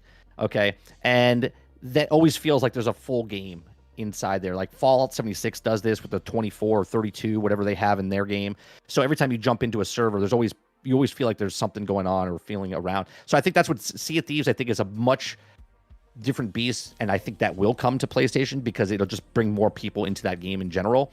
But then when you talk about games like Halo or Starfield, because Halo is a single player game, but it's also a multi PvP type of game. So I can see that, but that's such an iconic, like, that is Xbox, right? Halo is Xbox. Even if you don't like Halo and it's down the dumps, when you think Halo, you think Xbox, right? Yeah. That's what started the whole thing. So that's a little hard to swallow for Xbox fans if they see their, like, that's like if Mario went to another platform, which he's done it. He's on a mobile phone, right? They have on the iPhones and stuff. So right. They did take that leap. So it would be a little hard to swallow for Halo, but Starfield's a brand new IP, right? And yeah, it's a flagship for Xbox, but when you think Starfield, you don't think Xbox, you think Game Pass, you think Bethesda. Like, Microsoft doesn't come to your mind when you see Starfield, and Starfield's only 4 months old. So if they did bring it over, I don't think it would be as big. I mean, it's a single player game, so they just want more people to to get that initial $30, $40, whatever the price is now. Yeah. $5 super chat from True SSJ Havoc says, question for Lono. When it comes to PlayStation, Steam as well, completion involves all trophies. Is that what you're referring to? No, and completion does not refer to all trophies. People that think you have to platinum a game to complete it are weird. Like, I think those people are weird. I'm talking about the literal trophy that says, I beat the game. I beat the campaign. Like, when I said God of War Ragnarok, 45%, The Last of Us 2, 58%, Spider-Man 2, 55%, those are people that got the trophy. That means they beat the story. They beat the game. This idea that you didn't beat the game, you didn't complete the game because you didn't kill 100 enemies with a bow, like, instead of your axe. Like, I think that the trophy checking, you didn't actually beat the game or complete the game, I fully reject and have zero empathy for that attitude. I think that's a super weird attitude to have. Like, I've never platinumed a game and probably never will, because it just never interested me to be like, okay, what do I have to do? Oh, I have to wave at 15 people on 10th Street. I don't want to do that. That's not gameplay to me. That's it's a lot of the achievements, a lot of the platinums, you got to do such odd things. I've never, ever been interested in it. So a lot of the times people go to my profile and they're like, this guy's never platinumed a game. Oh, okay, sure. I also don't have any tattoos. Like, where are we just going to pick random things to determine someone's value? So I don't mind checking people that are, like, going hard for a game and that have never played it. They're like, this game's awesome. Haha, you can't play it. This game's great. And they played it for 15 minutes. Like, that, to me, I think it's okay to check playtime. Like, you can check my playtime. You know, I got 66 hours in Horizon Forbidden West. But I didn't platinum it. But I have 66 hours in it. I have 90-something hours in Ghost of Tsushima. But I didn't platinum it. You know? So it's like, in my estimation, and Tsushima's weird because there was the original version and then the director's cut. So you have to, like, add up both to get to that. But I don't get that energy. So when we're talking about completing games, we're talking about that trophy. We're talking about literally the trophy that says, you know, completed the story. Like, that's it. You rolled credits. That to me is what we were talking about. My real life platinum trophy is if I got laid and I just hold up my kid just to show people. Yeah. That's my platinum trophy. Yeah. Yeah, that's proof, you know. That's it. That is proof. Yeah. Everybody else that doesn't have a kid to hold up, you haven't had sex. That's what happened. Yeah. Goodness. You're welcome. The pushback on this, like, there are people that are like, that'll never happen. Like, Starfield will never come over there. Hi-Fi Rush will never come over here. Like, I saw literally, I don't know, I think it took a couple weeks. We literally saw people saying, this is just copium. This is not happening. To now we're hearing people say, Well, yeah, it's happening. Like, there are people that have just completely relented. They're like, yep, my sources are telling me this is actually happening. That was really, really fast. And you mentioned Halo. We've talked a little about Starfield.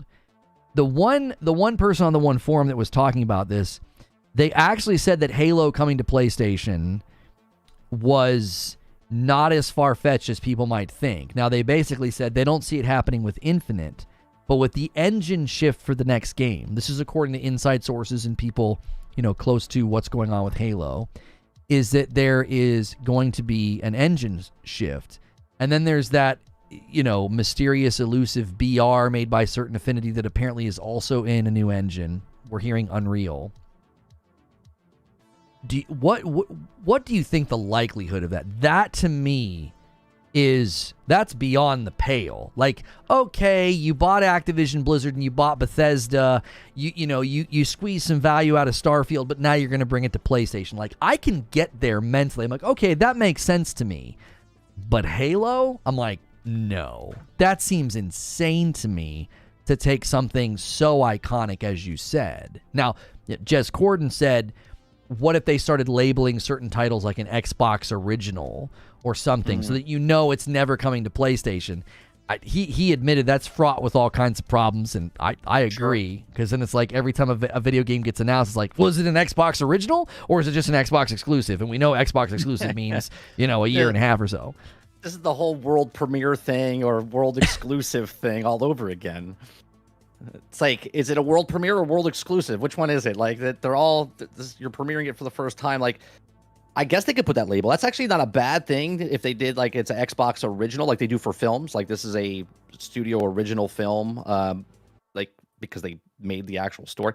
I could see something like that happening, but it does seem messy. It does seem messy when you're coming up with, but how many iconic, here's the thing.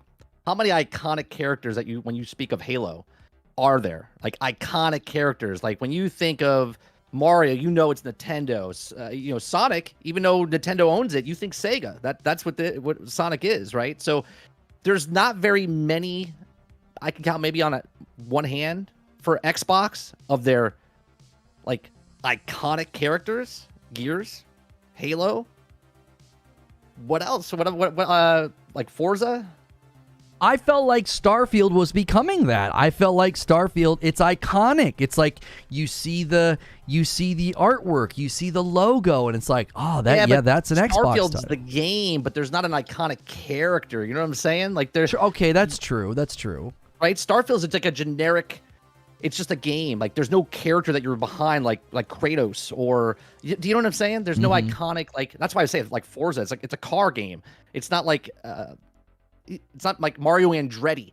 You know what I mean? Like, Mario Andretti, that's a racing game. You put his name on that box, and you're like, that's a racing game. Mario Andretti's an icon, right? Type of thing. So I don't know if the Xbox has that many icons. Like, they have Minecraft. Minecraft at this point. Minecraft is that, but Minecraft is a generic game. But Steve. Steve is like the main character of Minecraft. But like, I don't think Microsoft has that many iconic type of stuff. I think a lot of their stuff is just kind of, and I don't mean this like in a bad way, is just generic, meaning it's just a game on that box. It's not the brand. It's not the Mario, the Metroid, the Sonic, the Kratos, that type of stuff. And I think that's really where a lot of folks, and this is something that I was I was coming to grips with this last year, and I got labeled an Xbox hater because of it, and I was more of a disappointed Xbox fan. It was like, this isn't what I wanted. This isn't what I was hoping happened. Like, I thought we were gonna have this resurgence and this toe-to-toe fight, and like, Project Scarlet and Series X, like, they're gonna come out swinging, dude. They're gonna have these amazing games, and it just didn't happen. And now we're looking at the identity of the platform, and it's becoming this very nebulous thing of, well, everybody's a part of the Xbox community, and when everybody plays, we all win, and anywhere you can play our games, more screens. And I'm like, oh, but okay, then what am I a part of with the Series X? Like, it's just another, it feels like just another console at that point. It doesn't, now again, I do get first dibs on Hellblade 2 and Indiana Jones. And I like that, especially if Hellblade 2 can give me 60 FPS. That's a question mark right now for me. It's like, that's something that I bought a Series X for. That's legitimate. That was a promise, right? It was going to be standard 60 FPS output with up to 120. What are your thoughts on the identity of the brand shifting into it's still a platform, but they're using ecosystem language, but they're also using community language. Phil Spencer tells Famitsu that Nintendo and PlayStation are part of the Xbox community. I mean, that's a very different identity for the brand and the platform. I kind of look at what, like, back in the day when I had the Atari, I'm going back, Atari 2600 back in the day, right? Like, I didn't care. There was no platform back then. It was a gaming console that you bought games for. And then obviously when Nintendo came out and Mario happened, and then Genesis came out and so on and so forth, they started making these iconic brands and things, and people started rooting because there was no competition back in the day. It was just Nintendo. And then PlayStation stepped in, and there was this line drawn. Who do you like? Who can you afford? And stuff like that. So I think Xbox is kind of going back to that route of it's not about Microsoft or Xbox being that iconic character like Nintendo or PlayStation has. It's a gaming console, and you're just gonna play games on it, and you can play it wherever. That, I know it's hard to figure out, and if you are a jersey wearing Xbox fan, that's hard to swallow. But I think that's what it is. I think they've made the move to just being like, when you say Google, right? You Google it. It's a search engine, but they've dominated. You just think Google, right? So I think they're trying to, when you say operating system, most people think you're talking about Windows operating system. They're not thinking about Linux or anything like that. When you say, give me a Kleenex, right? It's a tissue, but Kleenex is a brand, and you think that's the name of the actual thing. And I think Xbox is going towards that route of, oh yeah, I'm just gonna Game Pass it, right? I'm just gonna Game Pass it. I'm just gonna play the game, and that doesn't mean you're playing on a console. That doesn't mean you're playing on a computer. That doesn't mean you're playing. It just means you're playing Game Pass. That's, I think, where they're trying to go with their brand. Yeah, and I don't disagree with you. I do think that seems to be, where things are headed, and I can understand why people are disappointed with that. That there is this sentiment of betrayal. There's this sentiment of, I saw guys saying, like, we stood by Xbox, through thick and thin. And this was one of the reasons all last year I said, listen, that, have some standards. Ask them, where are the games and where is the quality? Stop defending games that score terribly with the users, but you're going to parade around a Metacritic score from a bunch of hand-picked outlets. Like what 60 to 80 outlets matters more than the thousands of people that scored a game low. They're all wrong and they're haters, but these hand-picked, these 60 to 80 outlets who have a vested interest in staying in good with Microsoft, they're more trustworthy than the players. Like, come on, guys, like. It's completely fair to say this is disappointing. I don't like this. I don't want this to happen. You're allowed to say that. Like, I'm actually interested in where that dialogue goes. Like the folks that think this is completely impossible and never going to happen just a mere weeks ago are now like, this is happening. Like, the Xbox brand, as I've said many, many times, it's evolving right in front of us. Like, we're literally watching it happen. It's not like looking back after 20 years and looking at like little micro stages of evolution. It's like, no, this is happening real fast. And I think this is going to be a watershed year. I think we're going to look back and say 2024 was the year that it really all changed. Everything turned on that hinge. That's what I think. Okay. I have nothing to rebuttal there. Okay. As far as, there's rumors now we've got a state of play around the corner, okay, from Sony. And there's been a lot of discussion about first party with Sony as well.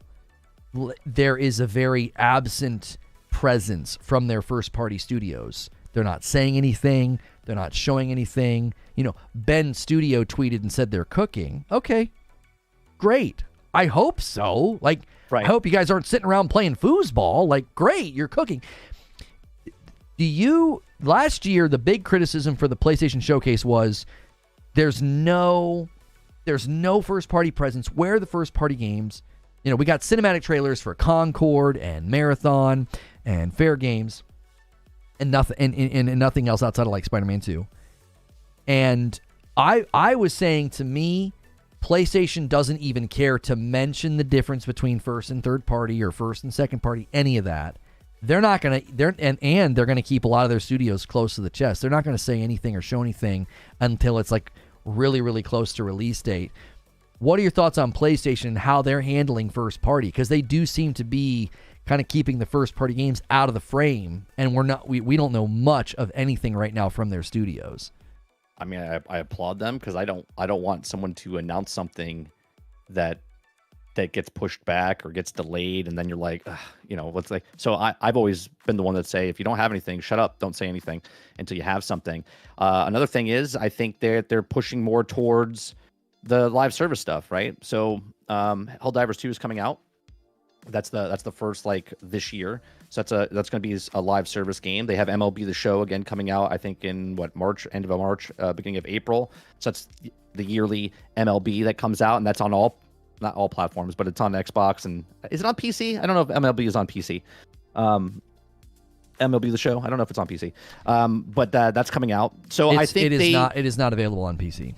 So it's just on Xbox and PlayStation. Mm-hmm. So I think they're just kind of testing the waters out. I mean, again, PlayStation's 3-1 in the console market, right? They have the player base, and there's plenty of third-party games coming out on all platforms. And if you're a PlayStation person, you can play Dragon's Dogma 2, right? It doesn't matter if it's on all consoles. You're going to be filling your gap of void of first-party stuff with third-party games that are coming out. You have your yearly Call of Duty coming out. You got other games that are going to fill that void. So sure, as a PlayStation, you might be lacklustered of the first-party place, and you're a little spoiled right now because of what happened in the year 2 years ago, 3 years ago. The whole world shut down. A lot of the studios built up, and we had a blast of a bunch of games come out in the last 2 years, especially last year. So there's like the leftovers of that happening now, and then it's going to be like a sort of a dry period. But I think they get to look forward to the PlayStation Plus Pro if that comes out, the PlayStation 5 Pro, if they announce that later, and it comes out later next year. I think you got the live service games. I think maybe they surprise you with some DLC to some of the. I mean, look, they didn't announce anything for God of War. They just dropped you a God of War DLC, and that's pretty substantial for the roguelike type of stuff, right? So I think they have stuff planned. I just don't think they're announcing anything. So it does seem a little bare right now for them, but I think they'll surprise them. Well, and I'm even pushing back on this in chat. I said this last year, and I was. You get all the cliche responses. Look at this pony coping, and it was like I actually was disappointed in the PlayStation Showcase, and I said, we're not the target audience. Like, I can say I'm disappointed and didn't get what I wanted, but I can also be a realist and say the PlayStation Showcase did its job. PlayStation Showcase was called a failure. People on Twitter were like, where's first party? And then in June, PlayStation dominates revenue. Well, why? They focused on games. They didn't focus on first party versus third party, second party, because the general public doesn't even know what that means. Like, if PlayStation walked out and would have been like, here's all of our first-party games, okay, and then they start like, well, now we want to focus on third-party, the average consumer would be like, I don't even know what that means. These are just games I'm going to play on my PlayStation. Like, that right. John Q. public just is like, that game looks dope, I'm going to play it. He doesn't care who's making it. He doesn't care who the owner of the developer is. And this is why when Blade got announced and they made no mention of platform or platform exclusivity, I'm like, that's a multi-plat game, dude. You don't walk out with a game of that caliber, like Marvel, and not say for moment one, this is an exclusive. This is a console exclusive. They didn't say it because Blade's landing, from what we're hearing from estimates, like 2027. I mean, who knows by then? Because right. the person on the one forum said they think there's going to be a point in time where Xbox games are landing day and date everywhere. And I'm like, that's crazy to me. That's actually, that's beyond like porting later. That's not even like PlayStation launching and porting to PC later. I mean, according to the Insomniac leak, PlayStation's going to put Spider-Man 3 on PlayStation and PC day and date because it's going to have an online component. And when it has an online component, like Imagine Helldivers... that. Because Helldivers is hitting PC day and date.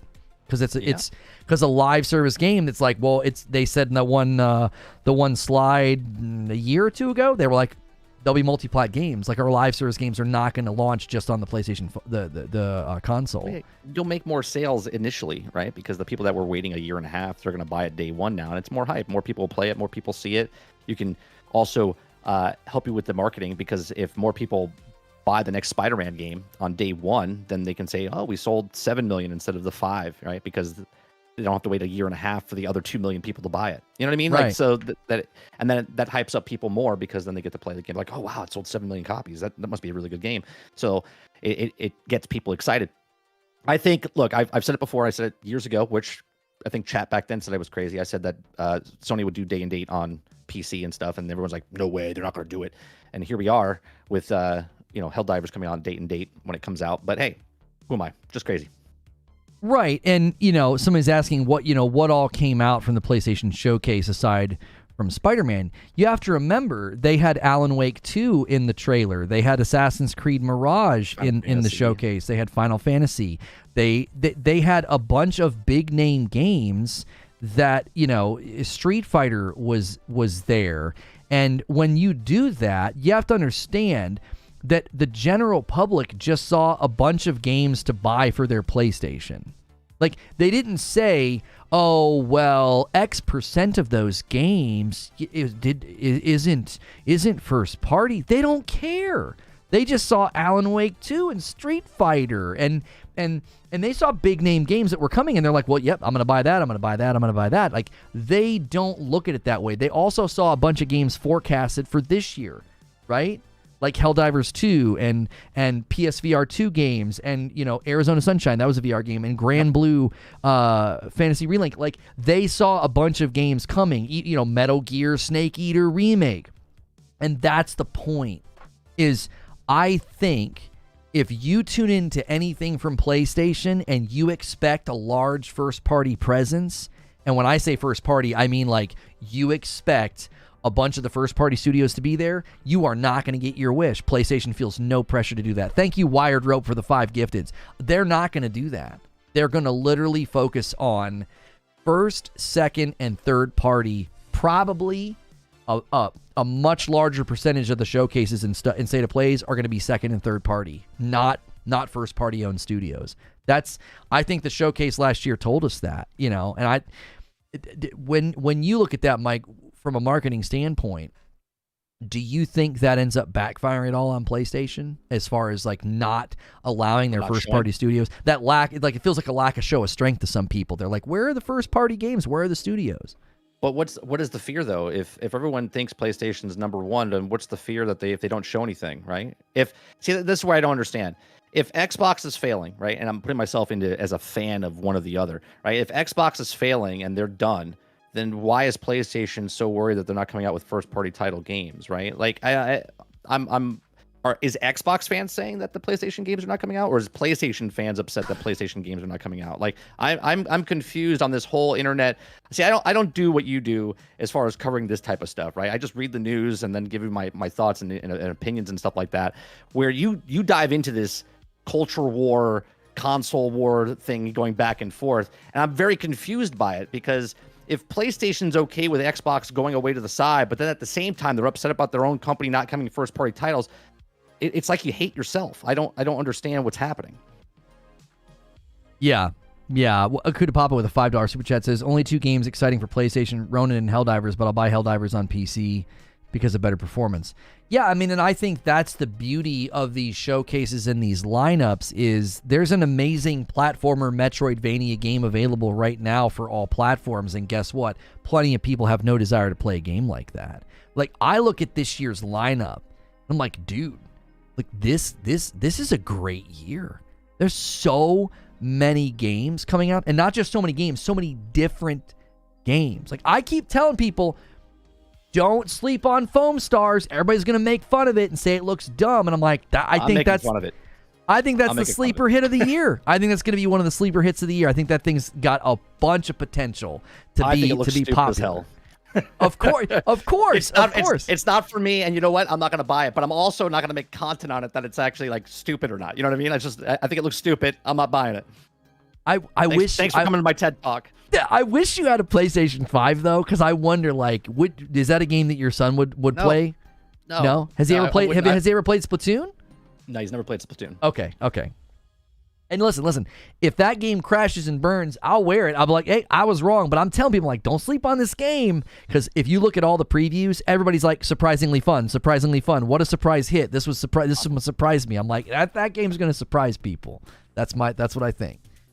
How much is the game? Is it full price, $70? They haven't said. Oh, okay. So I don't know if they'll do free to play. Yeah, Square Enix. And I don't know if it's going to be day and date on PC either, because that's up to Square Enix at that point, because that's not a first-party game. PlayStation said their PlayStation first-party live service games will be multi-plat when they launch. I don't know what Foamstars, what its goal is. And somebody says Foamstars is just a Splatoon ripoff.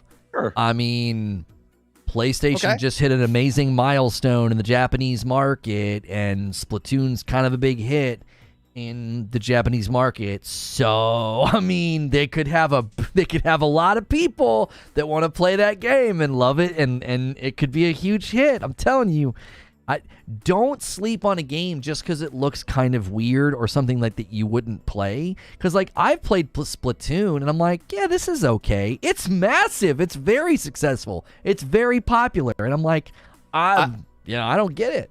I want to make it clear. I don't think the game is stupid because of the way it looks. I just don't like that type of game, so it's stupid to me. You know what I'm saying? So, like, each their own.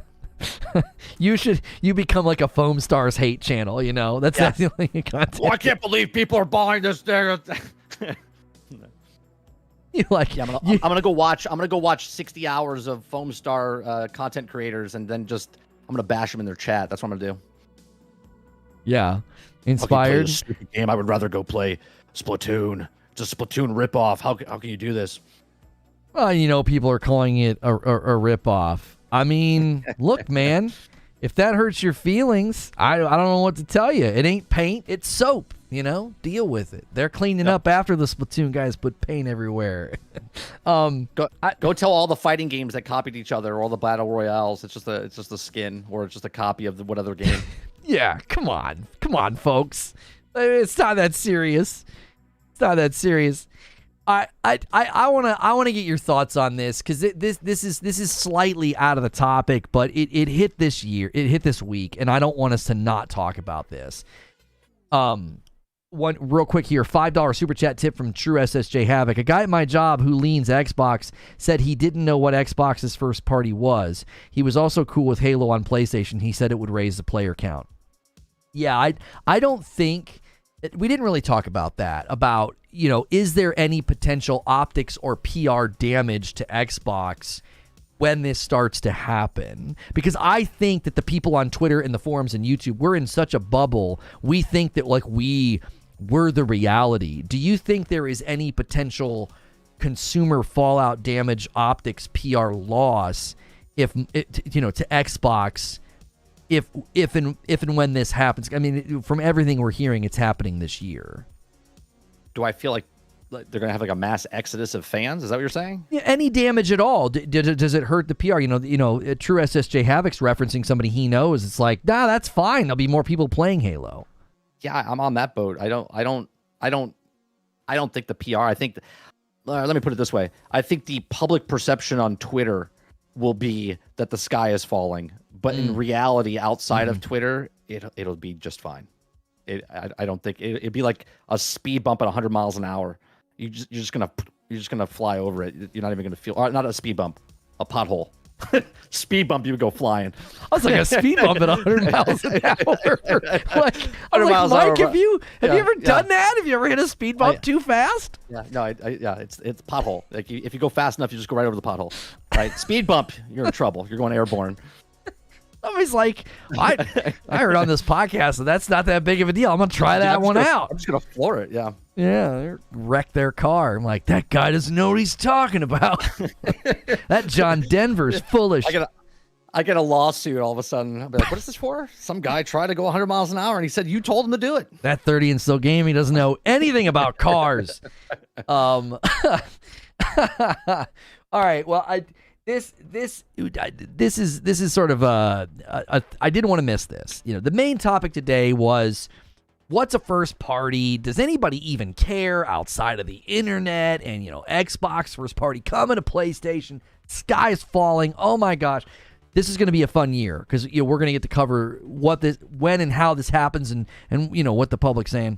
I think it's going to be a fun time, and I think a lot of the guys that spit in my face get to eat buckets of crow this year. I'm very excited about that. I like what someone said. Apparently people aren't buying Xbox, right? Like a news reporter comes in and goes, "I'm here at the local Target store, and no one's buying Xbox, and this just in, they're putting the games on PlayStation, and no one is still buying Xboxes." It's like nothing changes. It's the exact same. Like, yeah, I mean, the console spread is getting kind of crazy. Like PlayStation 5 is becoming a force to be reckoned with, and I think PS5 Pro is even gonna add more layers to the dominance of the platform, and that's going to have a whole bunch of effects with third-party games and stuff. That's a whole other conversation. Do you shop at Costco? Do you ever go to Costco? Yes. Okay. You ever go past the consoles and you see like they have those little those little cardboard cutouts, whatever they have for every time you buy a PlayStation or whatever. Every time I go to there, it always seems like the S's and the PlayStations are selling, but the X's are not. Oh, that's not surprising at all because they market the S. Yeah, the S's are selling because of the price, and the PlayStations are selling because of the console, right? Because people want and the X's, the slots are always full. Yeah, like it's the Series X is like the headlining band that has suddenly just been like, we're not talking about you anymore. The band that was supposed to kind of like open. That Series S that's the one they market. That's the one they talk about. That poor Series X, dude. It's like that it went from being the shining star and world's most powerful console to Phil Spencer being like, what Series X? What's that? I don't know what that is. The Series S is where it's at, baby. Like we got the one with the larger hard drive. Over the holidays, the S went down to 150 and the X went down to 350 for the holidays for like a good week and a half. Like that's crazy cheap. Like even if you're at that point, you're like, I don't even want a console. I'll pick it up, right? Like people are just like $150, sure, why not? Yeah, it's wild. It's wild how fast that changed. I would love an inside scoop on what precipitated that change, because they clearly were filming and talking and marketing and planning and strategizing the Series X, Project Scarlet. It was center stage. It was the belle of the ball. And then it got shoved down the stairs and they pulled somebody else up like, this is the console now. And it's like, I want to know what led to that. What was going on in the background? Because it's just very, very, it's very interesting, how fast that took place. And just how quickly people just accept it. They're like, yep, this is it now. Power doesn't matter. And it's like, what? Like, why? Because that's the majority of the population. That there's so many people playing video games now. So many more people, but they're not hardcore gamers. They're more of fly by. They're not even casual. I bet you people bought a console and they still haven't even opened it. What's the achievement on that? What's the achievement on not opening your Xbox or for Christmas? They're like, oh, I got a system, and they just leave it there like, oh, I forgot about it. Like, what is that percentage? Did you see that Digital Foundry saw a bunch of Series S's on eBay and Facebook and all these places for super cheap, and they thought it was the older ones? Was that no, the older no. ones? It's just the Series S. Well, the white one, like the not the new one with the higher drive. Yeah. So they saw a bunch of these, for such low cost, they thought it was a scam. They thought these can't be real. We're gonna get a box of rocks or something. So they bought one for $60-something bucks, right? And it worked totally fine. It's like, is that a bunch of people who upgraded to the black one and then got rid of it? Or are these people that are dissatisfied? Like, I would say a lot of them are probably just people that upgraded for the larger hard drive, but I don't know, dude. I bet you it's scalpers in the originally when they bought them and they couldn't move them, and now they're just sitting back and they have to get rid of their inventory because they're probably gonna buy the black one with the higher storage. I don't know. I don't know if the Series S was getting scalped all that much because it was, There's always scalpers. What I'm saying, I'm not saying it's a mass market. What I'm saying is this guy probably bought them to flip them, and then they just didn't move, and now he's stuck with like 20 consoles. Like, screw it, I'll just sell them for like $60 or whatever. Yeah. I mean, Occam's razor to me would say, hey, this happened in the wake of them introducing a new model with a larger hard drive. Thank you, Mike on the mic.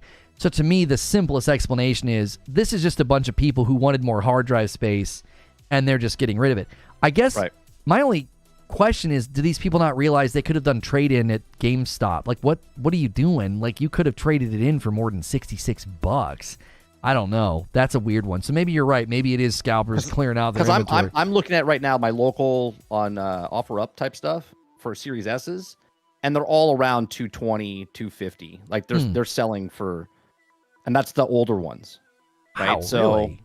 I wonder what was going on. I wonder why they were so low. Why, like, Digital Foundry found them and like, these are so low. And this has to be maybe they fell off a truck. Maybe they fell off a truck. Okay, so the thing we still haven't gotten to it. The thing that I wanted to ask you about is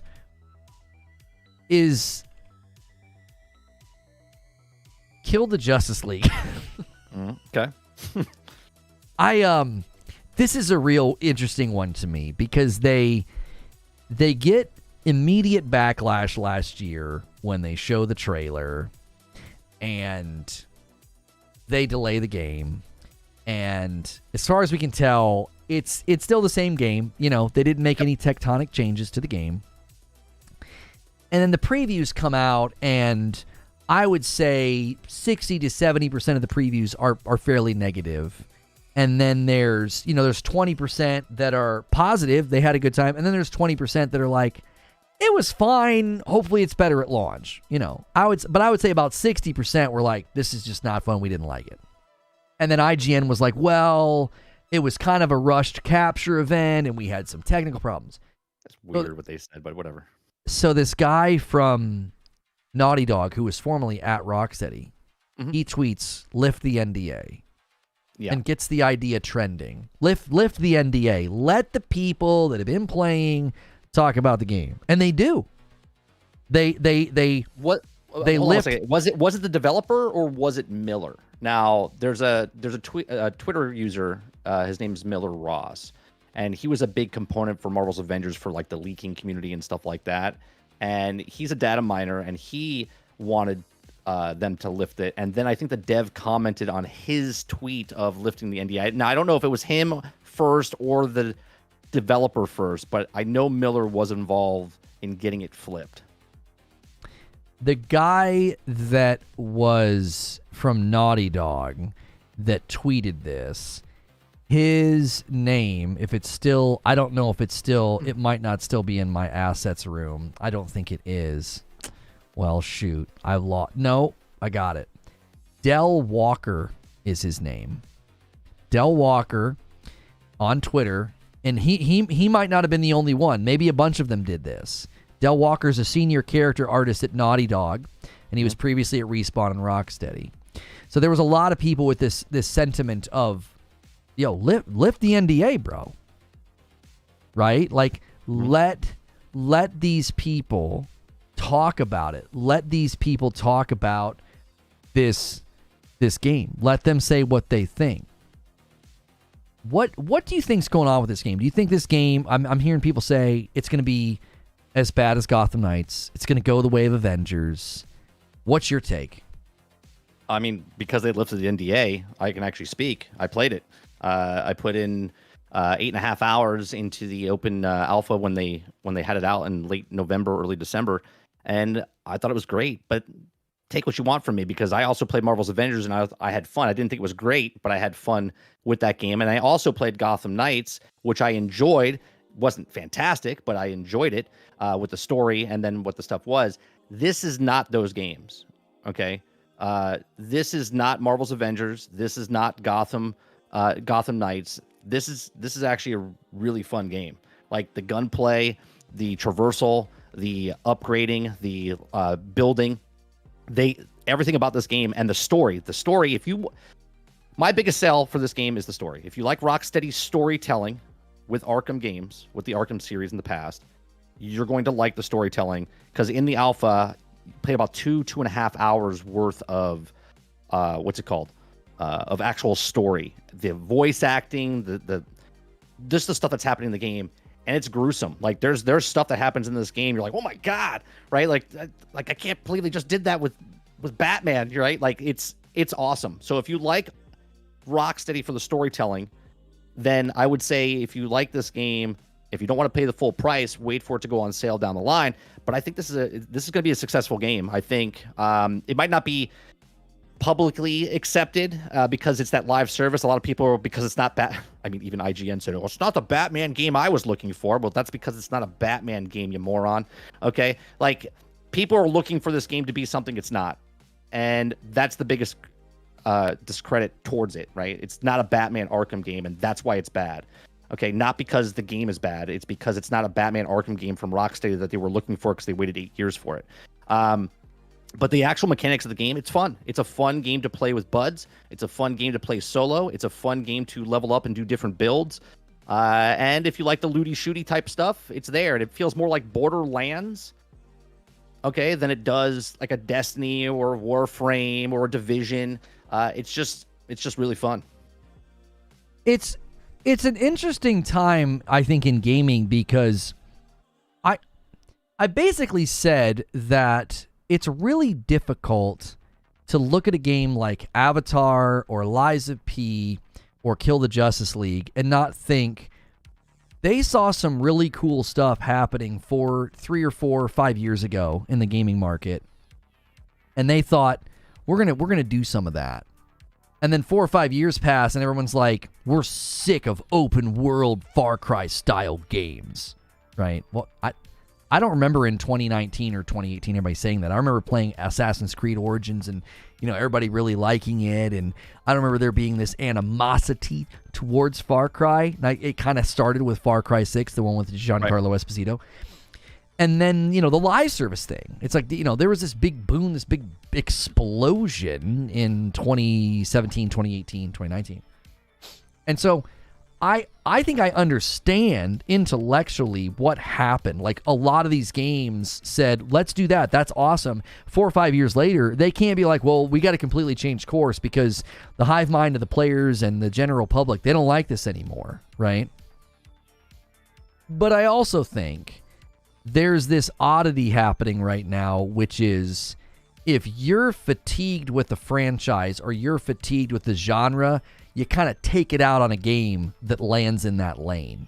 That, like the Lies of P reviews, that game landed Metacritic, OpenCritic like low 80s. But if you go to PlayStation, if you go to Steam, it's in the 90s. It's like what happened here? Well, you go to the reviews and you read them and like, well, it's too similar to FromSoft games and they didn't innovate enough on the FromSoft formula. And it's like, well, wait a minute. Did the game make mistakes? Is it bad? Is there flaws? And Avatar, same deal. Too similar to Far Cry. It's like, well, wait a minute. Imagine being somebody who's never played a Far Cry. Are they going to play that game and feel what you're feeling? Or are they going to play the game and be like, this is a game it's a beautiful game. It's one of the best looking games last year. And if they don't have that familiarity baked into their brain, they might be like, what are you talking about? I had a blast with that game. And then I look at Kill the Justice League, and I think the same thing. I'm like, well, what are we doing to this game? We're not even letting it launch and judging it as it exists. We're like, well, Rocksteady should have made this game instead, or I'm sick of live service. Okay, is the game bad though?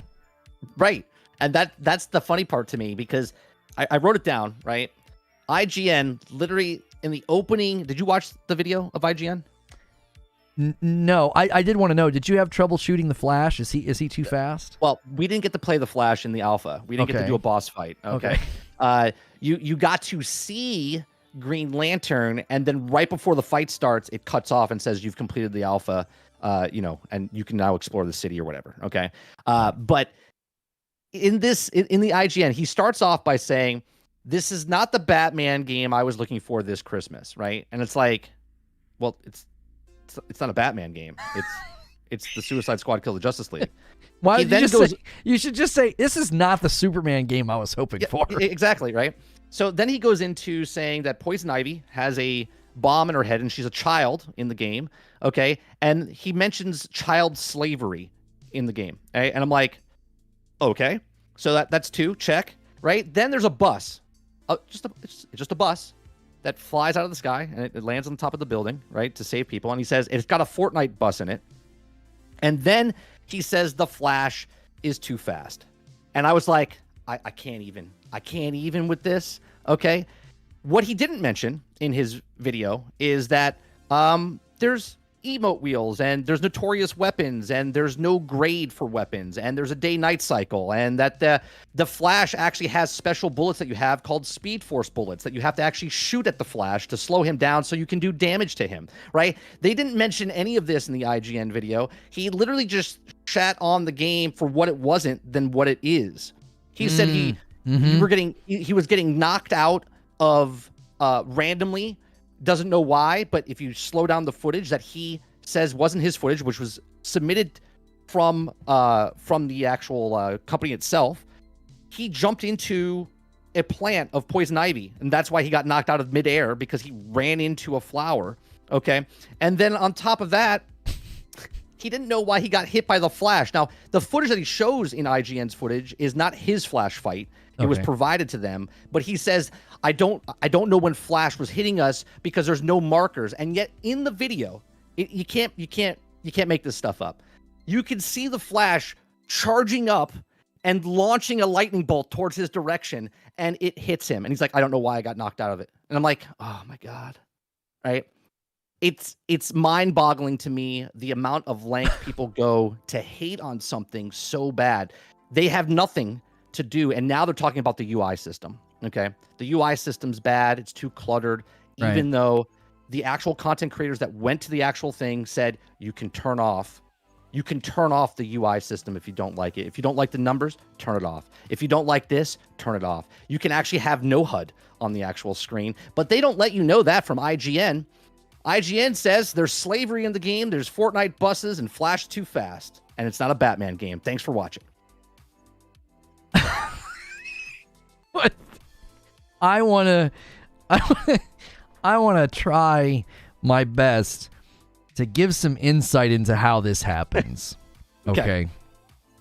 Because that was fantastic. That was great. I think that's a very well stated, sort of tongue-in-cheek, satirical summary of why I think games journalism and previews and things like that can sometimes get off kilter.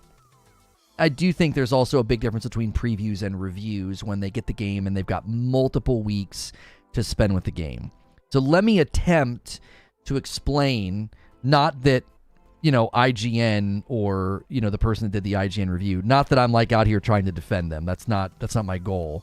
But I want to at least maybe create some catalysts for understanding why this sort of thing is happening. This isn't the first time.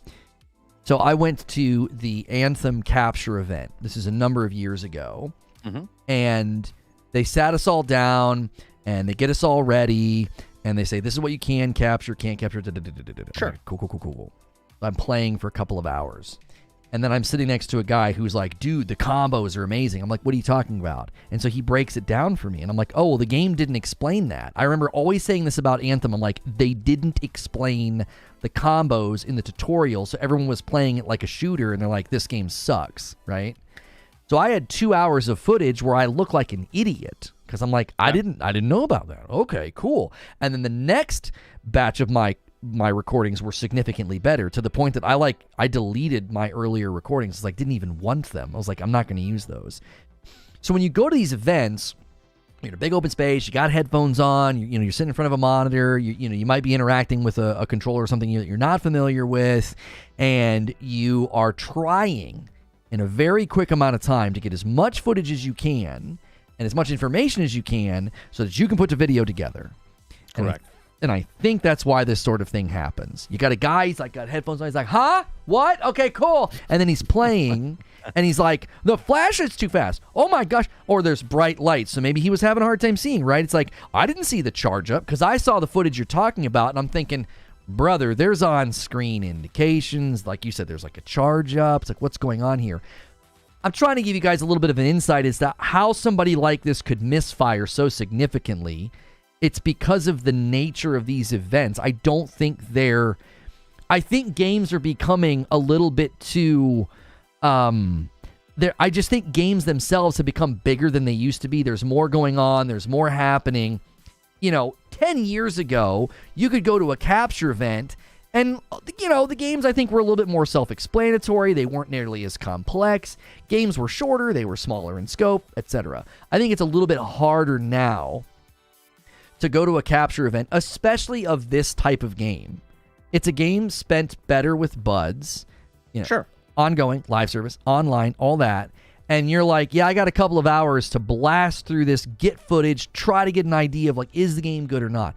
And I think this is one of the reasons why people are like, dude, lift the NDA. A lot of us have put way more time in. This guy couldn't shoot the flash. What? Let us talk.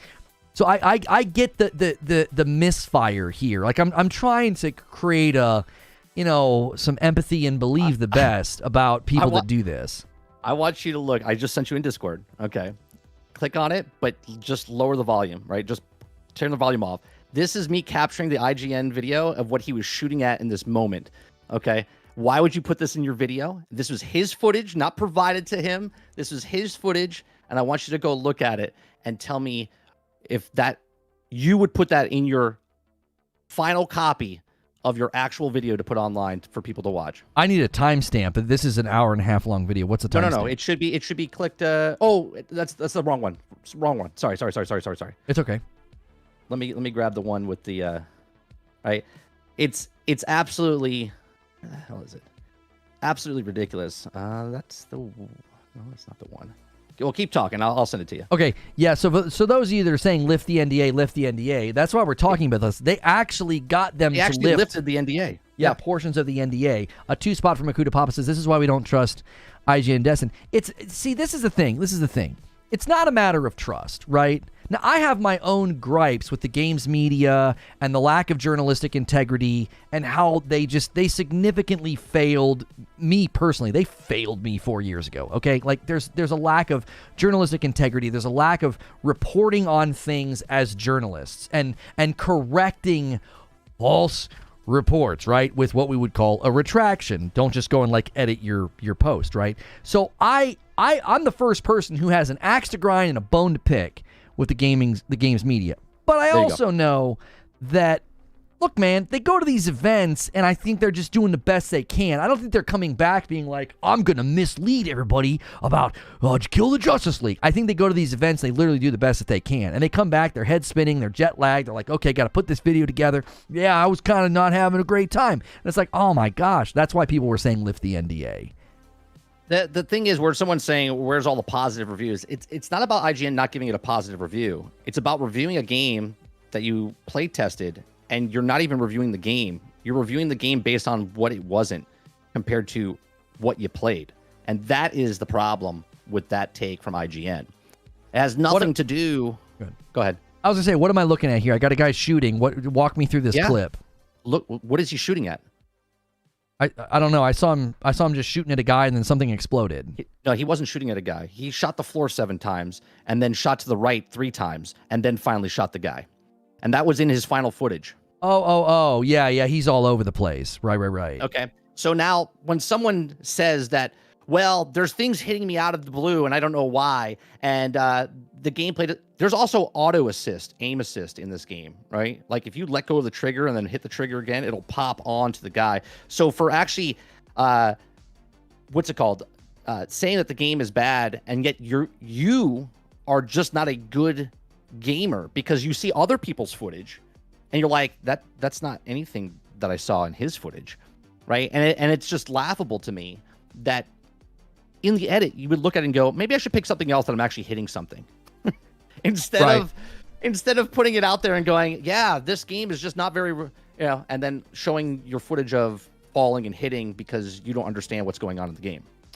Right. And I remember this happened with Redfall. Like, the infamous footage came out and it was like, this guy's stupid, doesn't know what he's doing. I'm like, I actually think he was trying to let us know the game's bad. Like, I think he was trying to show, like, look how bad this game is. I can play like a complete idiot and I don't get hurt.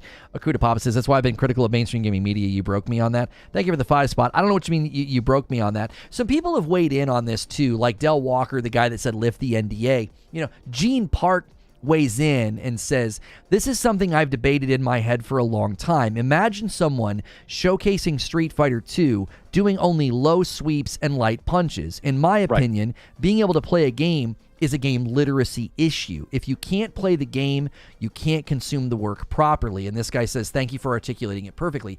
Del Walker went on to say, if someone reviews a game and are objectively bad at picking up or playing games, it's a very infuriating thing to deal with as a developer. A movie takes a year to make at most. Games take half a decade, yet it can be up to a reviewer to showcase it. To be frustrated a reviewer isn't good at the game is a fair critique. But when a reviewer is bad at picking up a game, I'm talking about objectively below mediocre or average, it's a minority. But when it happens, the consequences fall not on the reviewer, but on the game.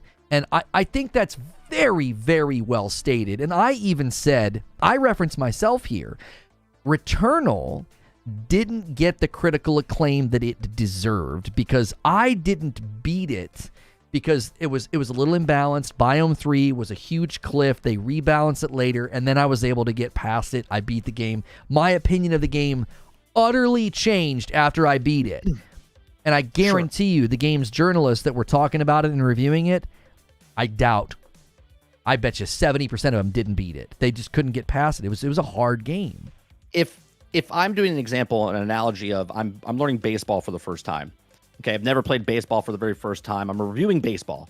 I get up, I grab the baseball bat, and a guy throws a 70-mile-an-hour ball to me, and I'm just swinging at it and going, man, this is freaking hard. I can't do this. Can you just lob it? Can you just lob it in there? And then say, well, baseball's actually really good, but, it's just really hard to hit the ball. Yeah, that's what it is, right? That's the game, and you have to try to get your skill level to understand what it is so you can hit the actual ball. Now, that might be a bad analogy, but a game's a game, and sometimes your skill level is not up to par for the game that you're playing. If it's chess, if it's football, if it's a video game, you might not have the technical skill of what that pertains. Now, you might be a good talker, you might be a good presenter, you might be a good content creator, but you suck at the game, right? That's just it. Some people are better at games. I'm not the best video game player in the world, but I also wouldn't put my worst footage in a video that I'm posting on the internet and then cry about people giving you crap about it. Well, and that's why I told the story about Anthem, because I actually consider myself pretty literate with games. Like, I've been able to pick up games like Dark Souls 3 and Sekiro and beat them. Those are very challenging. I'm able to pick up a game like Prince of Persia and beat a boss first or second try. Like that, you have to be pretty literate to do that. Because I remember people watching me play Sekiro and they're like, oh gosh, or like that boss took me a couple of days. And I'm like, a couple of days? I was like, I would never play a game if that's how long it took me to get past a boss. Like props to the people that have that endurance, right? I don't have that endurance. I tend to try to rely more on raw skill because it's like, dude, I would never play a boss that long. So I do think there is a game literacy issue, but I also think if you would have looked at my Anthem footage, you wouldn't have known that I just lacked information. I remember saying the same thing about SkillUp's review of Anthem. All of his footage, he's playing it like a cover-based shooter. I'm like, what are you doing? That was on the game at that point. They didn't walk people through the tutorial and say, detonators, activators, all that. They didn't really, or it was primers and detonators. They didn't do a good job of teaching the player. Yeah, but you knew that because you played the game. The people that didn't play the game didn't know, right? So they're just watching his footage thinking there's no problem. Well, and I only got the information because of the guy next to me. Like, if I had been isolated and in a room, or maybe the people next to me weren't really talking to me, right? I might have walked away and been like, yeah, it's kind of fun, but the guns feel weak. And people have been like, what are you talking about? Like, you played the game all wrong. And I'm like, oh, well, nobody told me. Like, they did. So I do think there are times where I think in this particular case with Kill the Justice League, it does look like this isn't the first time we've seen footage from somebody who looks like they're just not really good at games, right? There's a lack of just raw skill, and that's fine, you know. Sure. But I think that makes it even more challenging to go to a capture event and really get a wrangle of the game, which somebody says, you know, they should just start doing more demos. And I completely agree. It's like, I agree. Sure. Like I've been really heavily in favor of game trials and demos because I think that fosters a good ecosystem of purchase. People are only going to buy a game if they liked it. They're not going to, like, you know, buy the game and be dissatisfied. I think you get a better representation of, you know, how did the game fare with the people who actually liked it and bought it, instead of people who, like, try a game and they're like, oh, I hated it. And it's like, well, you shouldn't have tried it. This was outside of your wheelhouse. So yeah, I would love to see more demos and trials because I also think games like this are better suited for that. Like, let some people knock around for a weekend. With the NDA, I think they messed up. Rocksteady messed up by bringing this small group out there to then give us information first when they only had 2-3 hours to play, and yet a month prior they gave everybody, like, there was millions of people that tried the alpha, right? And when you got a code, you could give 3 more codes out to your friends, and there was an enormous amount of people that played it, and people that didn't even like it were like, wow, this is actually really good. I'm gonna pick it up now.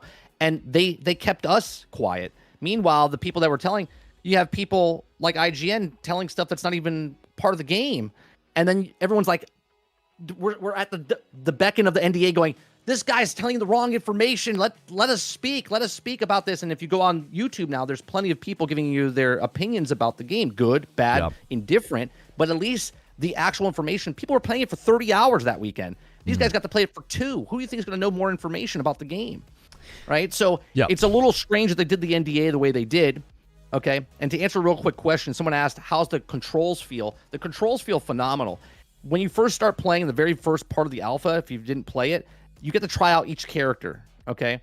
The worst traversal right now is Harley. Harley Quinn is the worst traversal, in my opinion, and a lot of other people's opinion. But if you master her traversal and you unlock certain traversal perks, she's probably the best one. I saw people saying that about her. Yeah, but early on in the game, it's weird controls as far as shooting the grapple hook to grab the bat wing, and then, you know, the glider or whatever, and then launch, because you can project your. Did you play Gotham long enough where you could grapple and then shoot past and then give yourself momentum and, like, fly? Did you play and did you ever do that? No. Okay. Well, you could do that with Harley in this game. You can do the grapple hook, pull yourself up, and then go past and then grapple again and do stuff. King Shark, in my opinion, is the best person to traversal early on. He literally jumps like Hulk should have jumped in Marvel's Avengers. Like, it feels so good when you're jumping with him. Captain Boomerang, he's fun as well because you can jump and then throw your boomerang, and then you teleport to it and you can, like, combo stuff. And then obviously Deadshot with the jetpack. It feels really good, but it also feels when you're playing hard, but you can master it. You'll feel better as you level up. And in the skill tree, there's like a traversal, there's gun, there's defense, right? So there's things that you can help make your builds for that character to make it easier or whatever for you. Right, and this conversation to me, I think, is important, right? Because none of what we're saying means the game's going to be a huge success or that it's going to score really well or it's going to be commercially successful and have this long tail of engagement. I just want a game to be given a shot as it's designed, right? And I don't want a game to just get immediately brutalized and dismissed just because, well, it's live service and I wanted them to build another Arkham game or another Batman game. Right. That feels unfair. Like, judge it as it is.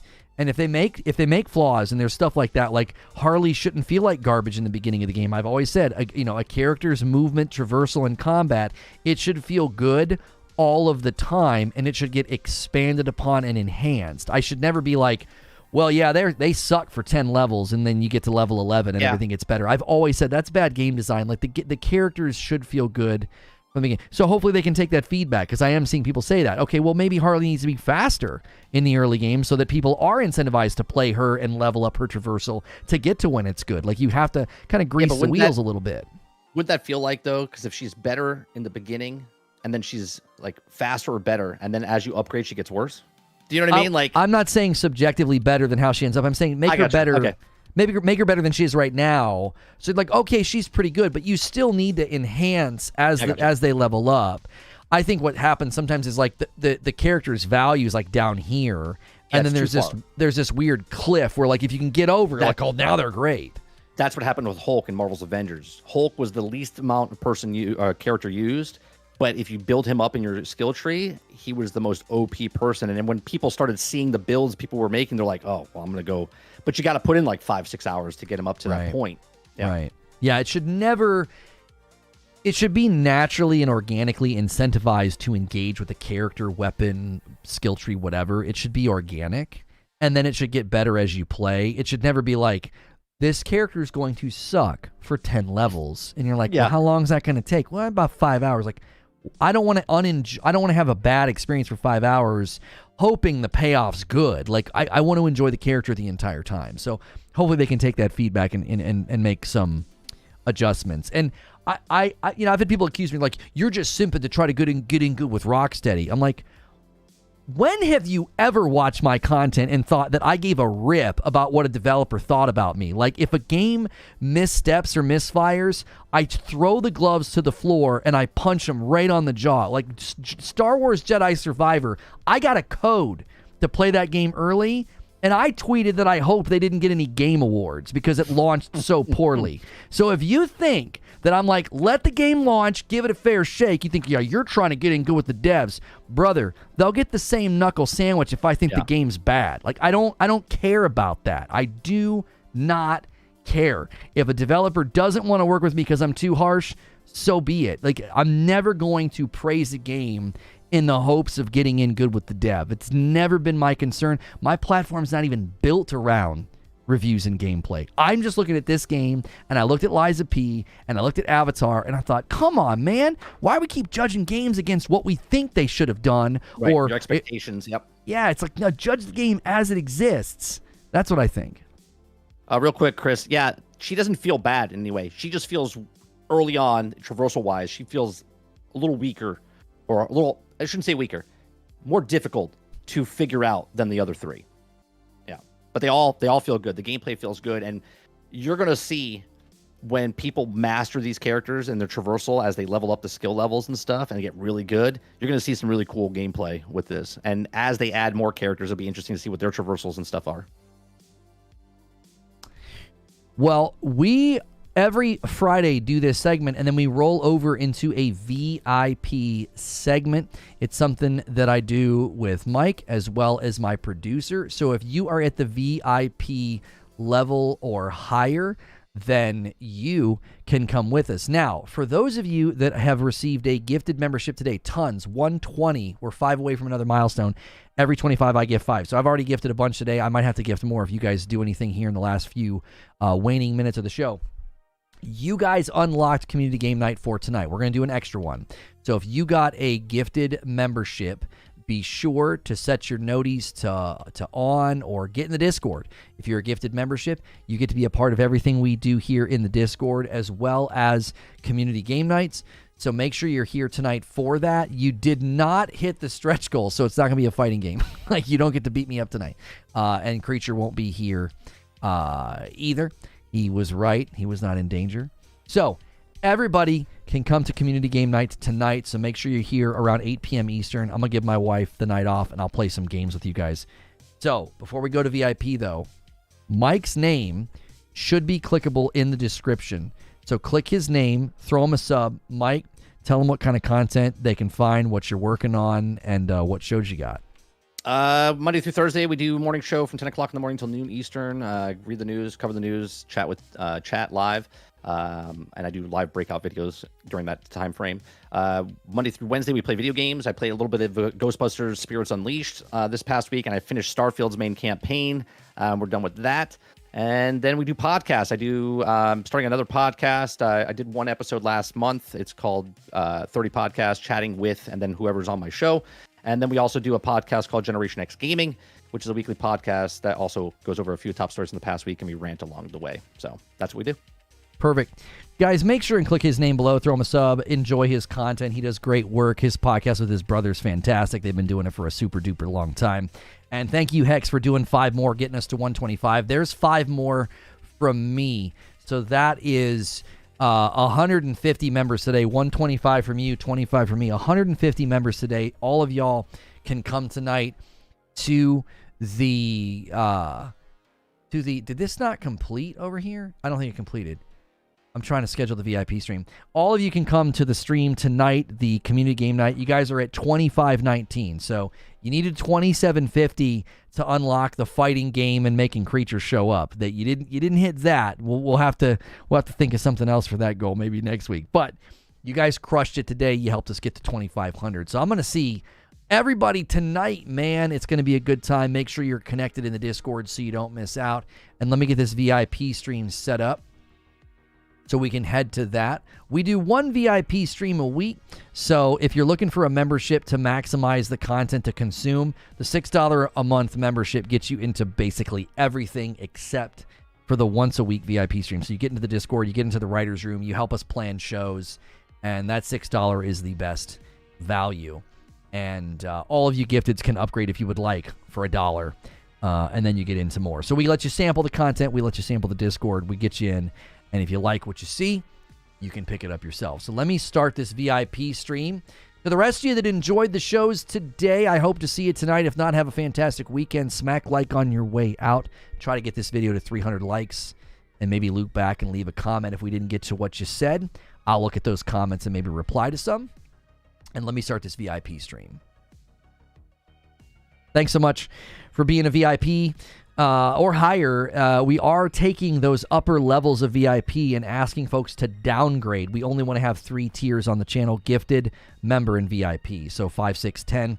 So make sure you guys get yourselves set at that $10 VIP. If you're like, hey, I want to support more. If you want to support more and you downgrade, that's fine. You can use that money that you're no longer spending on like VIP gold. Just use that and gift members to other people. That's a better use of your support. It gets more folks into our Discord and our community. I'm going to end the previous stream and redirect folks over that are at VIP or higher. And then I'm also going to put